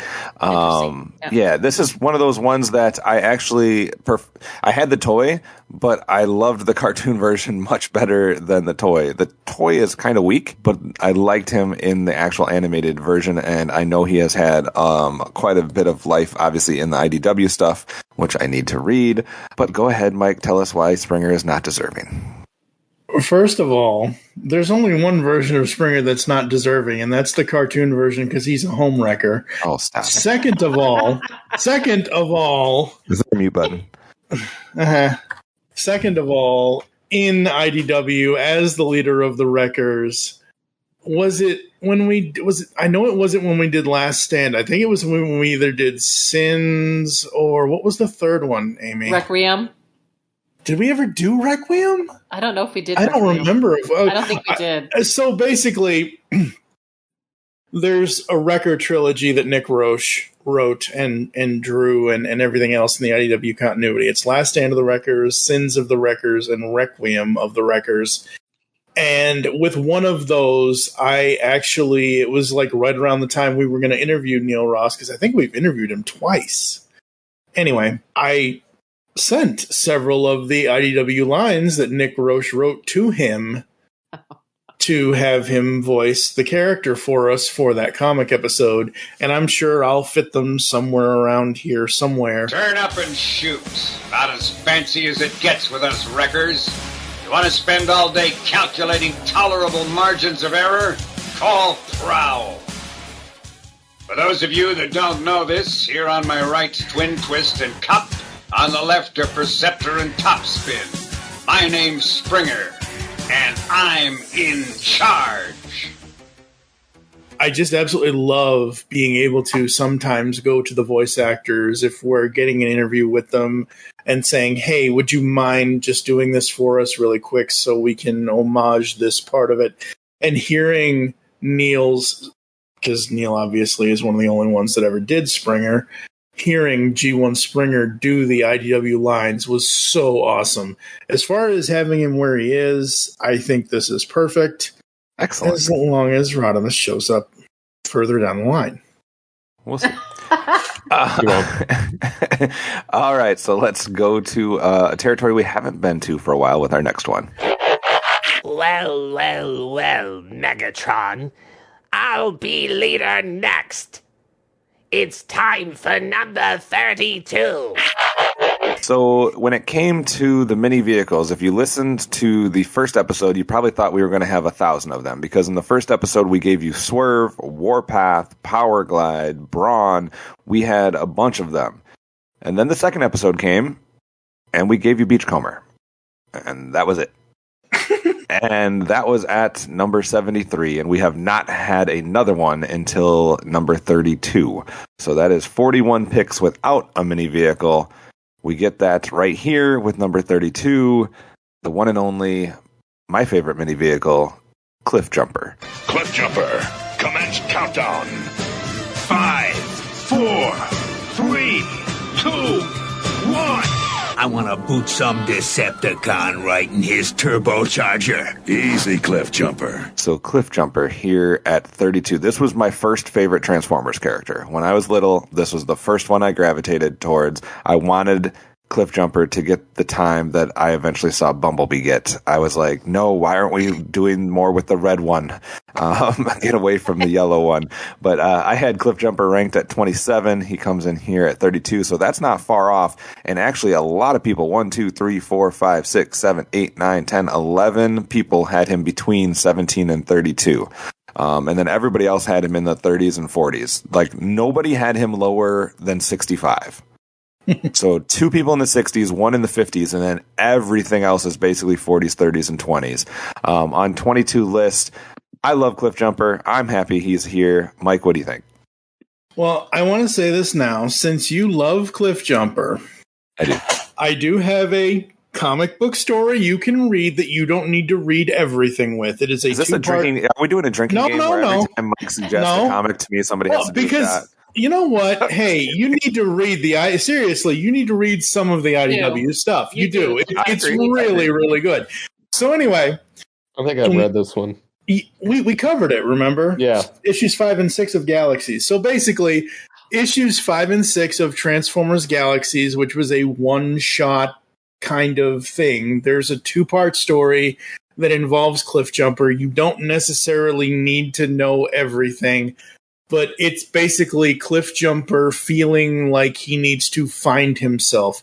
And everybody in this, not to spoil it for you, Kevin, but everybody in this story is like, oh, it's Bumblebee. Oh, it's Red and he's trying to come to terms with who he is kind of thing. And at the end of it, he kind of knows who he is. So I'll send this to you later, but it's one of those things where it is very cool that he is here, and may the man rest in peace. It's been seven damn years since Casey Kasem died. If there is one voice in the entire cartoon besides Optimus Mega, if there's one other voice that you always remember, it's always Cliff Jumper, whether he's counting down things in the movie, whether he's got Megatron in his viewfinder, it doesn't matter what it is. Casey Kasem as Cliff Jumper, you can never forget it. I'm sure all 22 people that ranked him because of the Minicon pickup truck partner to Cheetor that appeared in Armada. What? No, I ranked him because he was the Rock in Transformers Prime. Yeah, that too. He was awesome in Prime. I didn't realize he was even in Armada. I just thought that was a funny line, pickup truck partner to Cheetor. Also in Energon, also arguably the dead Autobot car from the live-action film series. In Animated, in Prime, in Cyberverse. Lady Rec, what do you think about Cliff Jumper? I love him. He's great. I think he was one of those that on this one. Yeah, he was one of those that kind of got another surge when Prime and all that came out with that character. I thought that was cool. He's been around. Like, oh yeah, he was even in the Fall of Cybertron game. So one of my favorite levels was between him and Jazz. Oh yeah, that was fun. It was awesome. It's like that is what I expect Autobots to be like right there, just hanging out, shooting the breeze, trying to get a job done, get the mission finished, and they're like, picking at each other. It's great. Steve, I like Cliff Jumper being here. Yeah, that's good.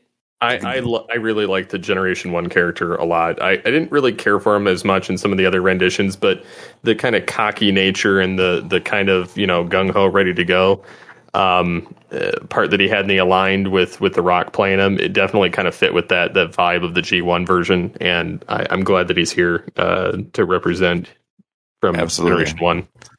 So you can get out from underneath the Bumblebee shadow.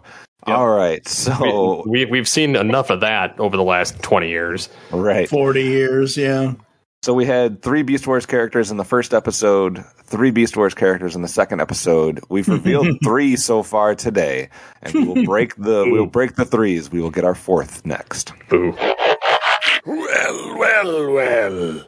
Let's hear 31 Starscream. All right, 31. Going back to the world of Beast Wars. 3 people, including myself, had this character ranked at 7. And a lot of people had him in the top 25. That'd be 3, 4, 5, 6, 7, 8, 9, 10, 11 people had him ranked in the top 25. I don't know why I keep saying him. It's a her. It's Black Arachnia. So Black Arachnia here at 31 also did appear, obviously, in animated. We're about to have company. Sorry, chunk style, but I like being a bad girl. And you know something else? Somewhere deep beneath this squeaky clean armor plating of yours, I think you like it too. Black Arachnia. And wipe our homeland clean of the stench of Autobot tyranny. Blah, blah, blah, blah. You wouldn't hurt a helpless female bot. Now, would you, boys? Most people had her ranked in the top 50. There was 3 people that had her 59 to 64. Otherwise, basically the whole rest of the people had her in the top 50. A lot of people, like I said, in the top 25. Lady Rec, I heard you react first. So what are your thoughts on Black Arachnia? So I'm glad because it's a female, of course. Yes. I was pretty much all I did on my list was wreckers and the underappreciated females and underdogs that I thought really needed to be up on that list. Right. And Black Arachnia did make my list. So yeah, she was one of the few Beast Wars characters that I put in there. So nice. Yeah, absolutely. I'm happy with it. Yep. Steve, you were thinking maybe some other characters. Does Black Arachnia surprise you, or what are your thoughts? No, I definitely had her in my top 25. I had her actually listed at 16 because there's so many awesome arcs that she has in Beast Wars where you really don't know what side of the line she's riding. And it's definitely very personal to her character. But what I enjoy about it is that she just it's self-interest, self-preservation as far as her character is concerned. And I definitely think that she's very deserving of this, having been through the entire Beast era and one of the few female characters to get more time of day than what Ares unfortunately got. So yeah, I definitely think she's worth being in this list. It's funny because I hate spiders so much, yet Tarantulas I'm right there with you. But Black Arachnia and Black Arachnia are so good. I know. I'm extremely arachnophobic, but Black Arachnia and Tarantulas are so good as characters. They have that's why I rank them so high. I think I had them both in my top 10 was just because of the complexity of their characters. Like, it's so much more than just the cardboard character that has no depth. Like, they gave these 2 characters so much complexity in the writing. So that's why I had her in my actual top 10. I thought she had a chance of being in the top 25. She misses it by 5 spots, but I'm not going to be too angry. Mike, what do you think? Oh, I love it. I think it's great. I think it's awesome. I love that they had, they did all the stuff with her. I love what they did with her in animated. That was awesome. But basically, Beast Wars, Black Arachnia, so good. And that makes her the 10th Beast Wars character in the countdown. So, all right, let's see what we have next. Let's hear number 30. Yes. We are now entering top 30 territory, so that means we only have a few picks left today, 5 to go through. And we're going to start by going back to G1 and another Autobot car. This time, we're talking about Cup. Of all the circuit glitch diode blowing dimwittery, you left a piece out. So Cup is number 30. DJ Valentine had this character ranked the highest, which was 4th. 2 people had him in the top 10. About 6 or 7 people had him in the top 20. Everybody else had him in the 30s and 40s. The lowest ranked was 73rd and 86th. Wow. So 23 people wanted Cup on the top 100. Steve, what do you think? being that I ranked him at number 28, I'm pretty close there. I'm pretty happy about it. I really like the character. I like the gruff personality, the almost grandpa, vibe that you get from him. And I know that he's in Cyberverse too, but to me, it's Generation 1 all the way. And I know he's had a lot of influence in the comics, whether IDW or Marvel or aspects of that. But the fact that he's that character that tells all these old war stories, and that he has all these things that he can relate a story to, or just that I just love the character. It's just in a lot of ways, like, the sarcasm and the you little punk, and like it just reminds me of my grandparents, to be honest. So it's so fun to listen to him in the show and see him play out in any of the mediums, honestly. It's interesting, he comes in here at 30. Steve, you said you had him at 28. I had him at 32, so we were both two off in different directions. I think for me, what Cup represents is one of the rare times that Transformers has actually been able to do a good job distinguishing age in the characters, because so many times everybody seems to be about the same age. Now, I get it. There's some that come across a little bit younger, etc., but we don't get a lot outside of, obviously, you have Alpha Trion that comes without saying that he's going to come across as being an older character, but within like just the rest of them, like Cup's one of the best examples of them really defining age within the characters, not just having kind of this gray area where everybody seems to be about the same age. So I really appreciated that about Cup. Mike, what do you think? I've had worse than this. I've been spiked by Squadron X, dipped in the Smelton pool, framed for treason, shot into the sun, and I was the only bot still trapped inside the Nightmare engine. When everyone else woke up, I've seen off every rinky-dink 2-bit catch-penny Decepticon rust poker, and I got the dents in my knuckles to prove it. End of the day, I'm ready for anything you can throw at me. This has been a reading by TFG1 Mike. That's right. And that is from Burning Bright, which was part of Chapter 8 of Dark Cybertron in IDW. Look. Nice. Every line that he says in the cartoon, everything he does in the movie, because really he was in the movie and then in parts of Season 3. But again, lately, over the last, I would say 5 years, 5 years or more, I have felt that sometimes certain characters get to shine more in comics than they do in animation.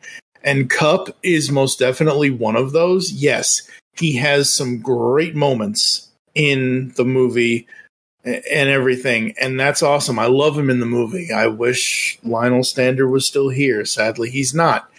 But man, I'm so glad he is on this count. If Cup wasn't on this countdown, everybody would be up in arms. Everybody would be lambasting us, basically. They would be calling us, of all the circuit blown-eyed diode dim-wittery. It's interesting because fake. Because for Autobot cars, we only had 2 in the first episode. We had Trax and Red Alert, and that was it. In the second episode, we only got Sunstreaker. So we only had 3 cars in that half. Today, I think we've been making up for it because we had Sideswipe, Hound, Blur, Mirage, and now Cup. So quite a bit of the car action here. Lady Rec, what do you think of Cup? Oh, he should absolutely be higher because I ranked him number 7. All right. Everything that Mike said, like, amen. Amen to the men. So we will have to see how many cars remain, but let's go to a different type of character next. There is no honor in number 29. So today we've had a lot of G1. We've had a handful of Beast Wars. You could say that we had, a Transformers Prime representation with Knockout. Let's get a little animated representation, although he also obviously did appear in G1. Hey guys, it only makes sense. If we're going to have triple changers today, we might as well get all 3 of them. So Blitzwing is next at number 29. I know there was more than 3 triple changers, but it's triple, so we got to have 3 of them. Mm-hmm. So Mike, I'll let you go first because I know you're a huge fan of the animated version. So why Blitzwing here in the top 30? I will choose this fighter jet. No, the assault tank. Jet. Tank. To jet. Tank. Jet. Tank. Why not scan both? Okay, first of all, coming in at number 29, I love it. personally, as a kid, I was always more of a fan of Astro Train than Blitzwing. However, because I liked Astro Train's toy was more sleek to me. It was more streamlined, and Blitzwing was this big, bulky beige and purple thing that flipped this way and flipped that way. I loved him in the cartoon. I loved him in the movie, but what Animated did with him was so cool. They gave him 3 personalities for the 3 modes. And if any of the 3 personalities didn't agree on what they were doing, they would all end up mismatched. Basically, like I mentioned earlier about Octane, when Octane got scared the crap out of by Starscream's ghost. Like, there were times in Animated where you would see Blitzwing in all 3 modes because he couldn't decide what he was doing. He was one of the bright spots of Animated. I'll say that much. Interesting note here, he was the pre-production name for Obsidian from Beast Machines. So that's interesting. The movie series did something kind of weird with him. It made him like a triple changer seeker. So that was an interesting take. But with Blitzwing, it's either G1 or it's Animated. Like, that's the 2 versions. So, Steve, what do you think of Blitzwing being top 30? I don't mind it. I mean, I like his Generation 1 version, but ultimately, like, I'm fine with him being on the list. I don't know if I'd put him quite this placement in the list, maybe in one of the previous episodes, but yeah, I mean, overall, not a bad option. 10 people had him ranked in the top 30, so they will all obviously be in favor of this. A lot of other ones had him in the 40s. There was like 7 people that ranked him in the 40s, and 2 people had him right on the nose at number 29. He's also, I didn't mention this, but he appeared on 26 list, which breaks Springer's record. 26 is now the highest number of lists that someone has been on. So only 7 people left Blitzwing off. Like, that, we're getting into impressive territory there. Lady Rec, what do you think of Blitzwing? I like Blitzwing. I like Blitzwing, but I did not have him on my list, unfortunately. So yeah, I can see that too. Yeah, especially with the triple changers. Like, for me, it's Springer, and then it's probably, I don't know, Astro Train and Blitzwing are kind of in the same realm for me, but I can see them being on the other half of the top 50. I can see people leaving them off. I think his animated version is. Yeah. I think his animated version is what catapulted him higher than those other 2, possibly. Yeah, I just haven't seen him for a little bit, so I think that's the reason why I kind of didn't put him on there. But then again, I had Astro Train, so there we go. It's so hard. It's one or the other. Everyone's got to pick. Yep. All right, we only have 3 picks left. Let's see who they are. There's no power of the primes here to save you. Number 28. So the cassettes have gotten a lot of representation in this top 100 so far. So let's go back to another one. It's another one of Soundwave's minions here. There's only one left, right? One Mike? Major one. Steve? Ravage, yeah. Yes, Ravage. Yes, this is Ravage at number 28.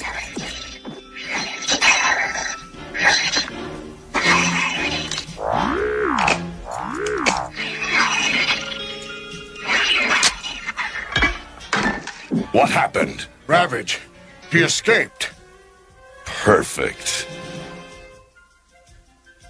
The rocket base is 140 kilometers due west of the Autobot camp. Excellent, Ravage! Excellent! Also on 26 list, just like Blitzwing, so only 7 people left Ravage off, but nobody had Ravage ranked higher than 18. So he gets all the way up here to 28 without ever being ranked higher than 18. So a lot of people had him 18 through about 36. Is the majority of people that ranked him, and then a handful of people had him in the 50s and 60s. So, Mike, let's go through it one more time, and I'll get your reactions here. So that would go Frenzy. No. Okay. You're Frenzy, then Ratbat, then Laserbeak, then Rumble, and now Ravage. Did we get it right, wrong, or what do you think? Frenzy needs to be a little higher. Between Ravage and Laserbeak, they should have been one of the ties, like coming in, like, because again, as I said earlier, Ravage and Laserbeak were the ones that were used the most in the beginning of the cartoon series. Again, we talked about Hound this episode. That whole episode with doing Hound wanting to do the hologram, and there was only one time that Ravage ever spoke to my memory and recollection, and that was the time when he was giving the report on Sherman Dam in that episode. But I just love Ravage. I think he's cool. I love how people will do, and there was actually a toy of this. I wish I actually had it, or I'll find a picture of it later. There was a Transformers G.I. Joe crossover action figure with the Baroness holding Ravage on a leash, and I thought that was such a good thing at the time because it makes so much sense if you're doing a Transformers G.I. Joe crossover. As far as him being where he is, I think it's good. I think if you're going to have anybody higher than Laserbeak, it would have to be Ravage because he's kind of the most, I don't want to say emotional, but every time you see Soundwave with Ravage outside of his cassette deck, he's always petting him. He's always, whatever. I just got a picture of Dr. Claw petting the cat. Yeah, pretty much. Yeah, that's it. Yes, that's right.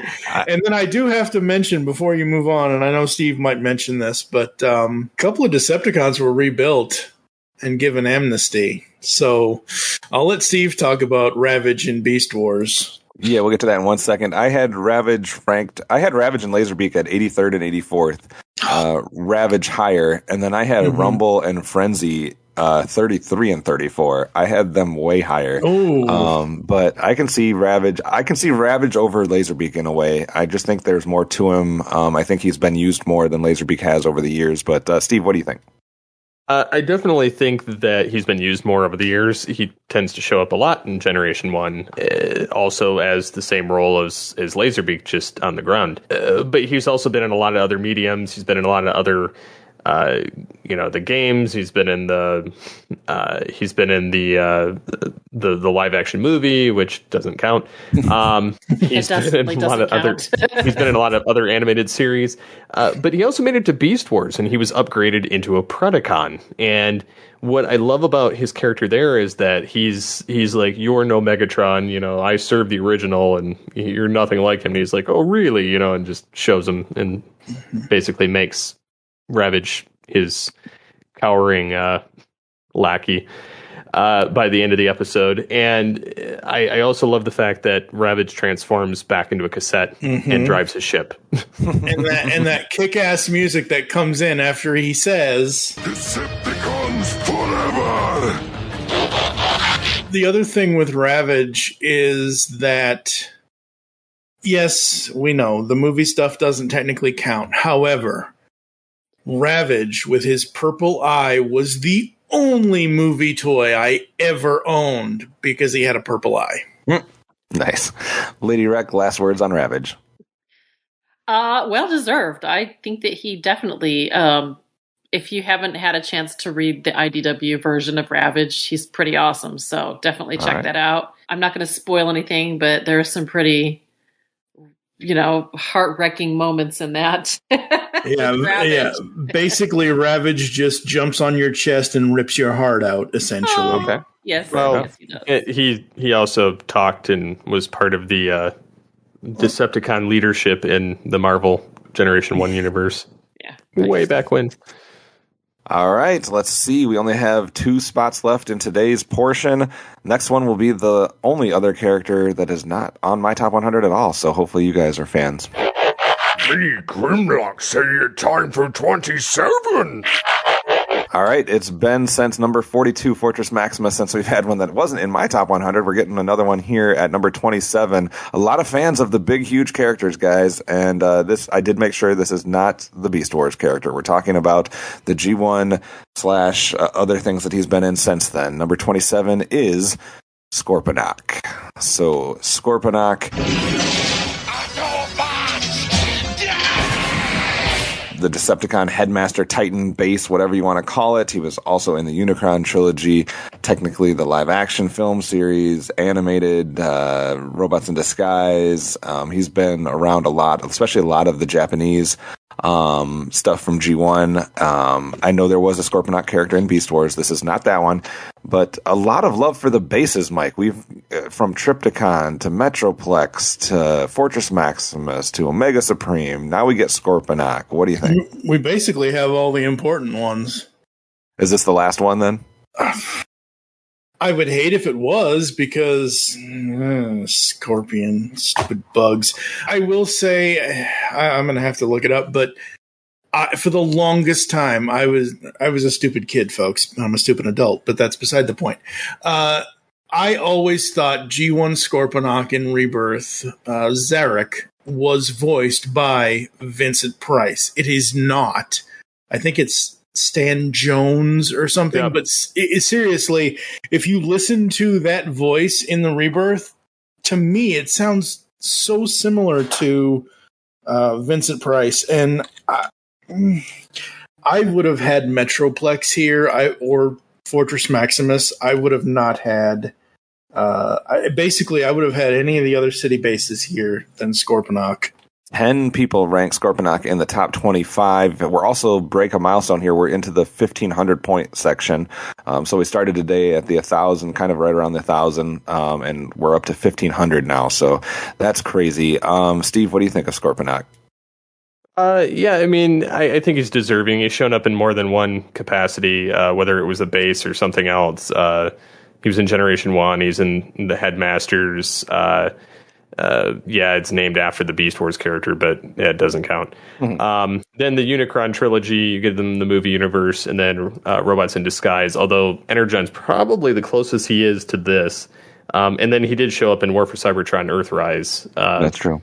Briefly as well. I believe that he's also one of the ones... Actually, Mike, you're wrong. It's not Stan Jones. It's Stephen Keener.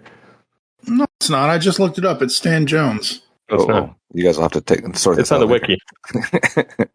It's on the wiki. Okay. Oh, yeah. Scorponok. Zarek. But Zarek was the voice of Scorponok. Yeah, well, essentially. It's his voice actor. Yeah. Anyways. So he made it through all of Headmasters and into Super God Master Force as well. So, yeah, definitely interesting. I think I would have put Scorponok and Fortress Maximus down on the other side of 50 and kept Omega Supreme. I would have actually put Trypticon and Metroplex up in this section instead. But everybody's got their favorite bases, so it's kind of to each their own. Lady Rec, any thoughts on Scorponok or the base argument in general? No, I think he's a good. I'm not really familiar with the bases, but I did like him in the comics, so that's why I threw him in here. So, yep. Excellent. All right, so that means there's only one more character that just misses being in the top 25. Let's see who that is. Yeah, if they don't cut the cheese, it's time for number 26. Talking about missing it just by that much. Number 26. Well, let's get our 11th Beast Wars character. So, one more Beast Wars character. Mike, calm down. Anywhere from being ranked 3rd all the way to being ranked 90th on 23 lists. We're talking about Rat Trap at 26. So just missing the top 25, but our 11th Beast Wars character overall. Steve, I know you're not happy because you were the one that had him ranked number 3, so go ahead and react first. Go for booting up cold! You know how I feel about lizard breath! That's some crap. For crying out loud, he's had one of the best arcs in character types out of the entire Beast Wars. And he had to evolve a little bit, but I mean, overall, he's pretty much the same guy, like a demolitions expert throughout the whole thing. And he likes to trick the Predacons. But I mean, for crying out loud, the comedy between him and Dinobot is hilarious. Or really him and anybody, because he doesn't really care. I mean, I watched The Trigger earlier, and he, tripped out Pterosaur and landed on his back. Told him more or less, I'll shove this in your hindquarters if you don't fly. So, Rat Trap is probably one of the best, funniest aspects of Beast Wars, and for him to not make the top 25 is kind of sad. But at least he made it and just missed it by not much. Yo, string butt! Got a pair of belly bombs here with your name right on them. Eat them and wait.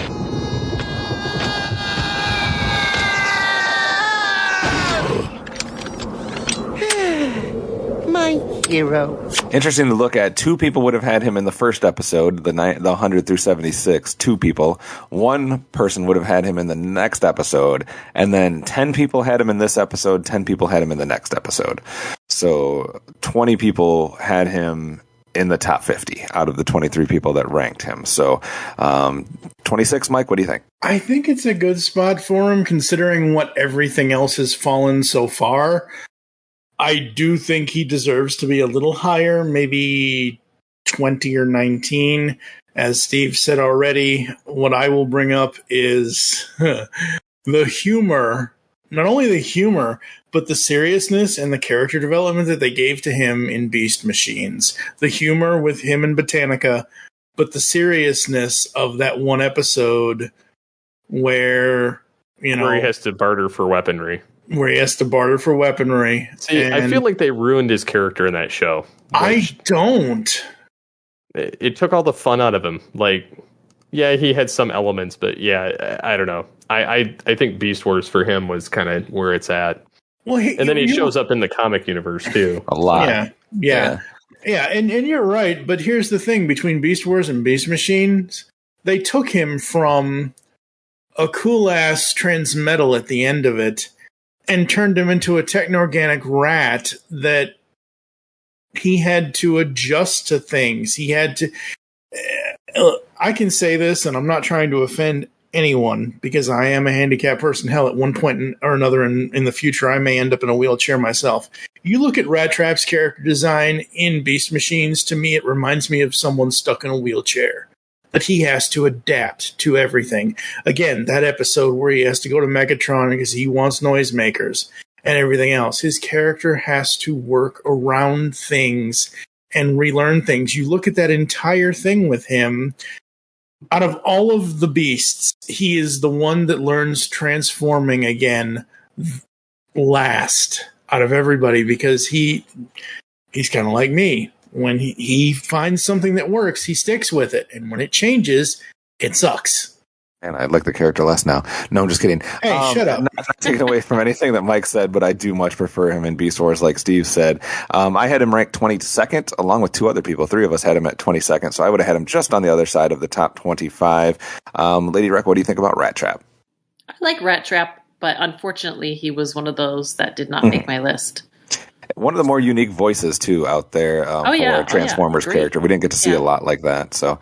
Yeah. All right, so I am going to go quickly through the 25 that have been revealed today so that you guys can have a second to gather your thoughts and any final, surprises or what you thought about the revelations today. So starting with number 50, we're going Sideswipe, Overlord, Rhinox, Whirl, Knockout, Hound, Laserbeak and Rumble, Fortress Maximus, Perceptor, Blur, Mirage, Waspinator, Astrotrain, Skywarp, Cheetor, Omega Supreme, Springer, Cliffjumper, Black Arachnia, Cup, Blitzwing, Ravage, Scorponok, and Rat Trap. Mike, what are your reactions?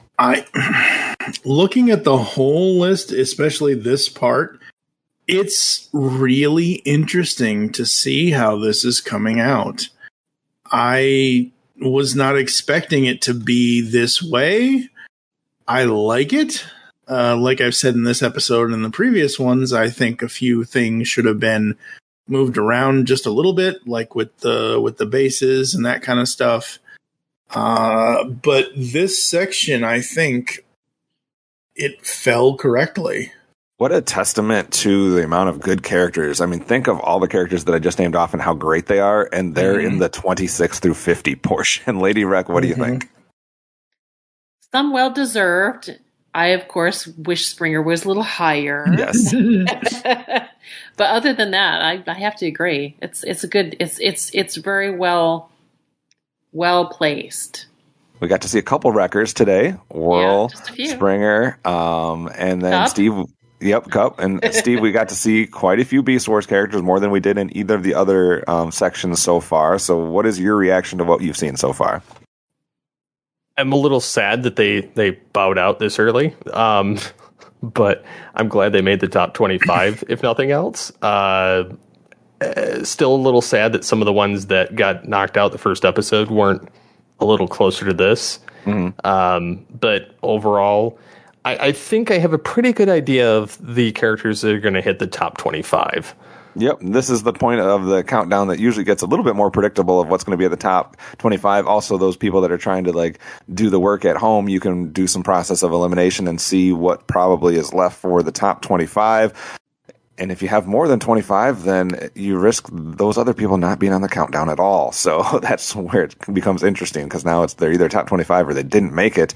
Mike, another thing that we saw in the first 2 episodes, we got to see a little bit of a variety of, we even had a few live action film characters that showed up, like Barricade. We had a variety of Transformers Prime and animated, and then quite a few people or characters actually that were mainly probably represented from the comic world. Today, it seems like we took a turn from that, and we almost went exclusive G1 Beast Wars back and forth, with the exception of maybe the animated Blitzwing and the Knockout. Plus Overlord. Overlord. Yeah. Yes, but other than that, we've kind of seemed to go G1 Beast Wars. Is that what it's going to be for the rest of the countdown, or do you feel like we might have, without naming any characters, might have some more slide in? I am hoping that some of the more unique characters, because Steve is well versed in the Marvel stuff. I'm not. I never read it. For me, it's always been the last, 13 whatever years, 14 years, 15 years for IDW.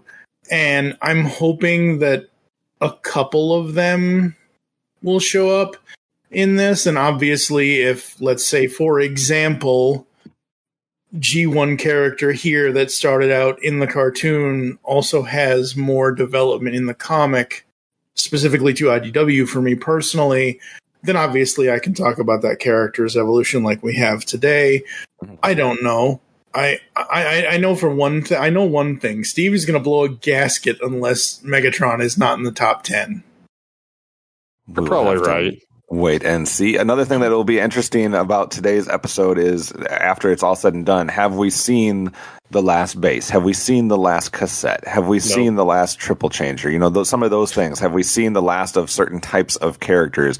As far as a thing that did not get discussed at all today, which we talked about quite heavily in the other 2 episodes, was combiners, whether it's the pieces of a combiner or the combined form. We talked about that in the last 2 episodes, never came up today.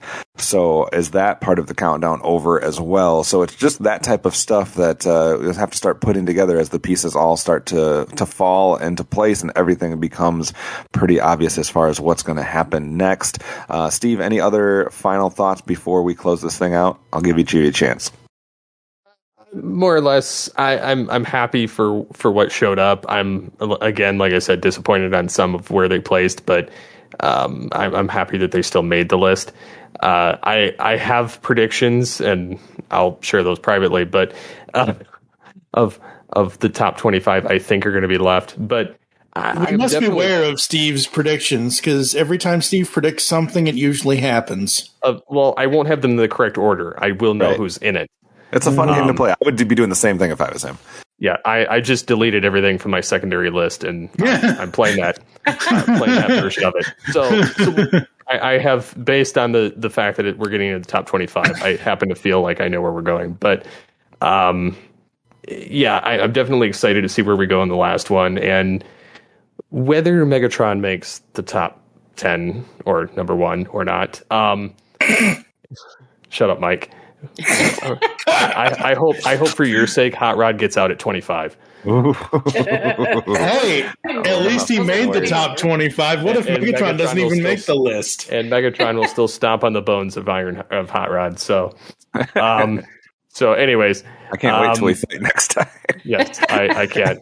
Them's be fighting words. I definitely think I know we'll have at least a combiner, maybe 2. I think Unicron's going to show up no matter what, unless people are just that sick of him and decide to not put him anywhere up that high. But there's still three Beast Wars characters that are very prominent out of the remaining 6 or 5. 6. So we're going to have some pretty interesting characters chosen for the next episode, I'll say. Another thing to consider, guys, is so far we have revealed 3 participants number 1 pick, 1 in each episode.